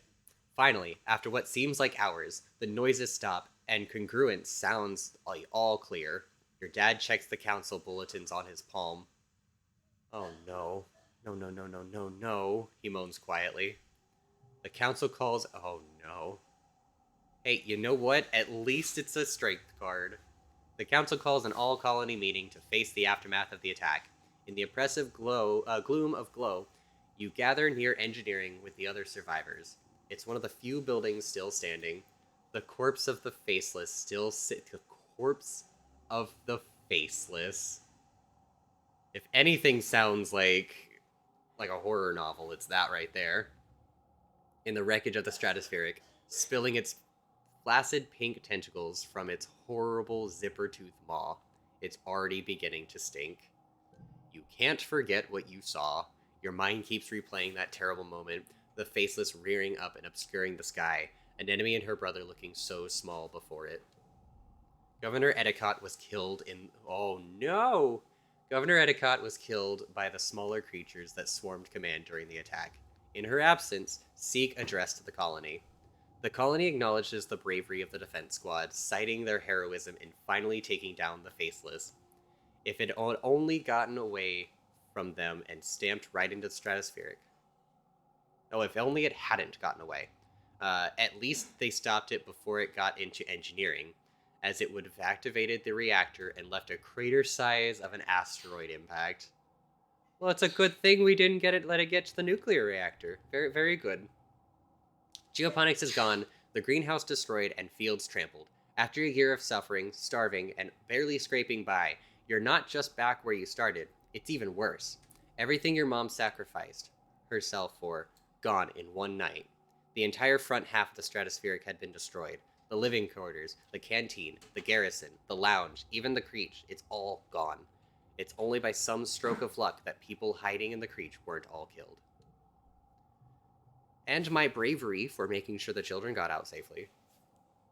My terrible, terrible low social skill bravery. Seeks solemnly reads the name of those who lost their lives. Too many, including Governor Edicott. You all stand in a moment of silence. You feel the weight of the loss and a blow to your chest. An enemy and her family cry out when her brother... Not calm! Jesus, why are all the good characters dying? Kill off some of the side ones. Why not kill this lady off? Why you gotta take the good ones? An enemy and her family cry out when Brother Calm's name is called, and their quiet sobbing continues through the silence. With the living quarters destroyed, everyone moves to the engineering wing for shelter. They're crowded into the classroom with other families. The adults try to make it seem like a sleepover, but you are still so shaken. An enemy cries about her brother and screams at anyone who tries to comfort her. Eventually, you just ignore her grief as pain as it is to hear her sobbing at night. I am still in mourning. Lovely. You feel like you've been awake for days, and you'll never fully sleep again. You try, but you keep jerking awake, crying out in fear. Eventually, you fall asleep sitting up. Held in your father's arms, your sleep is fitful, but mercifully dreamless. Well, all right.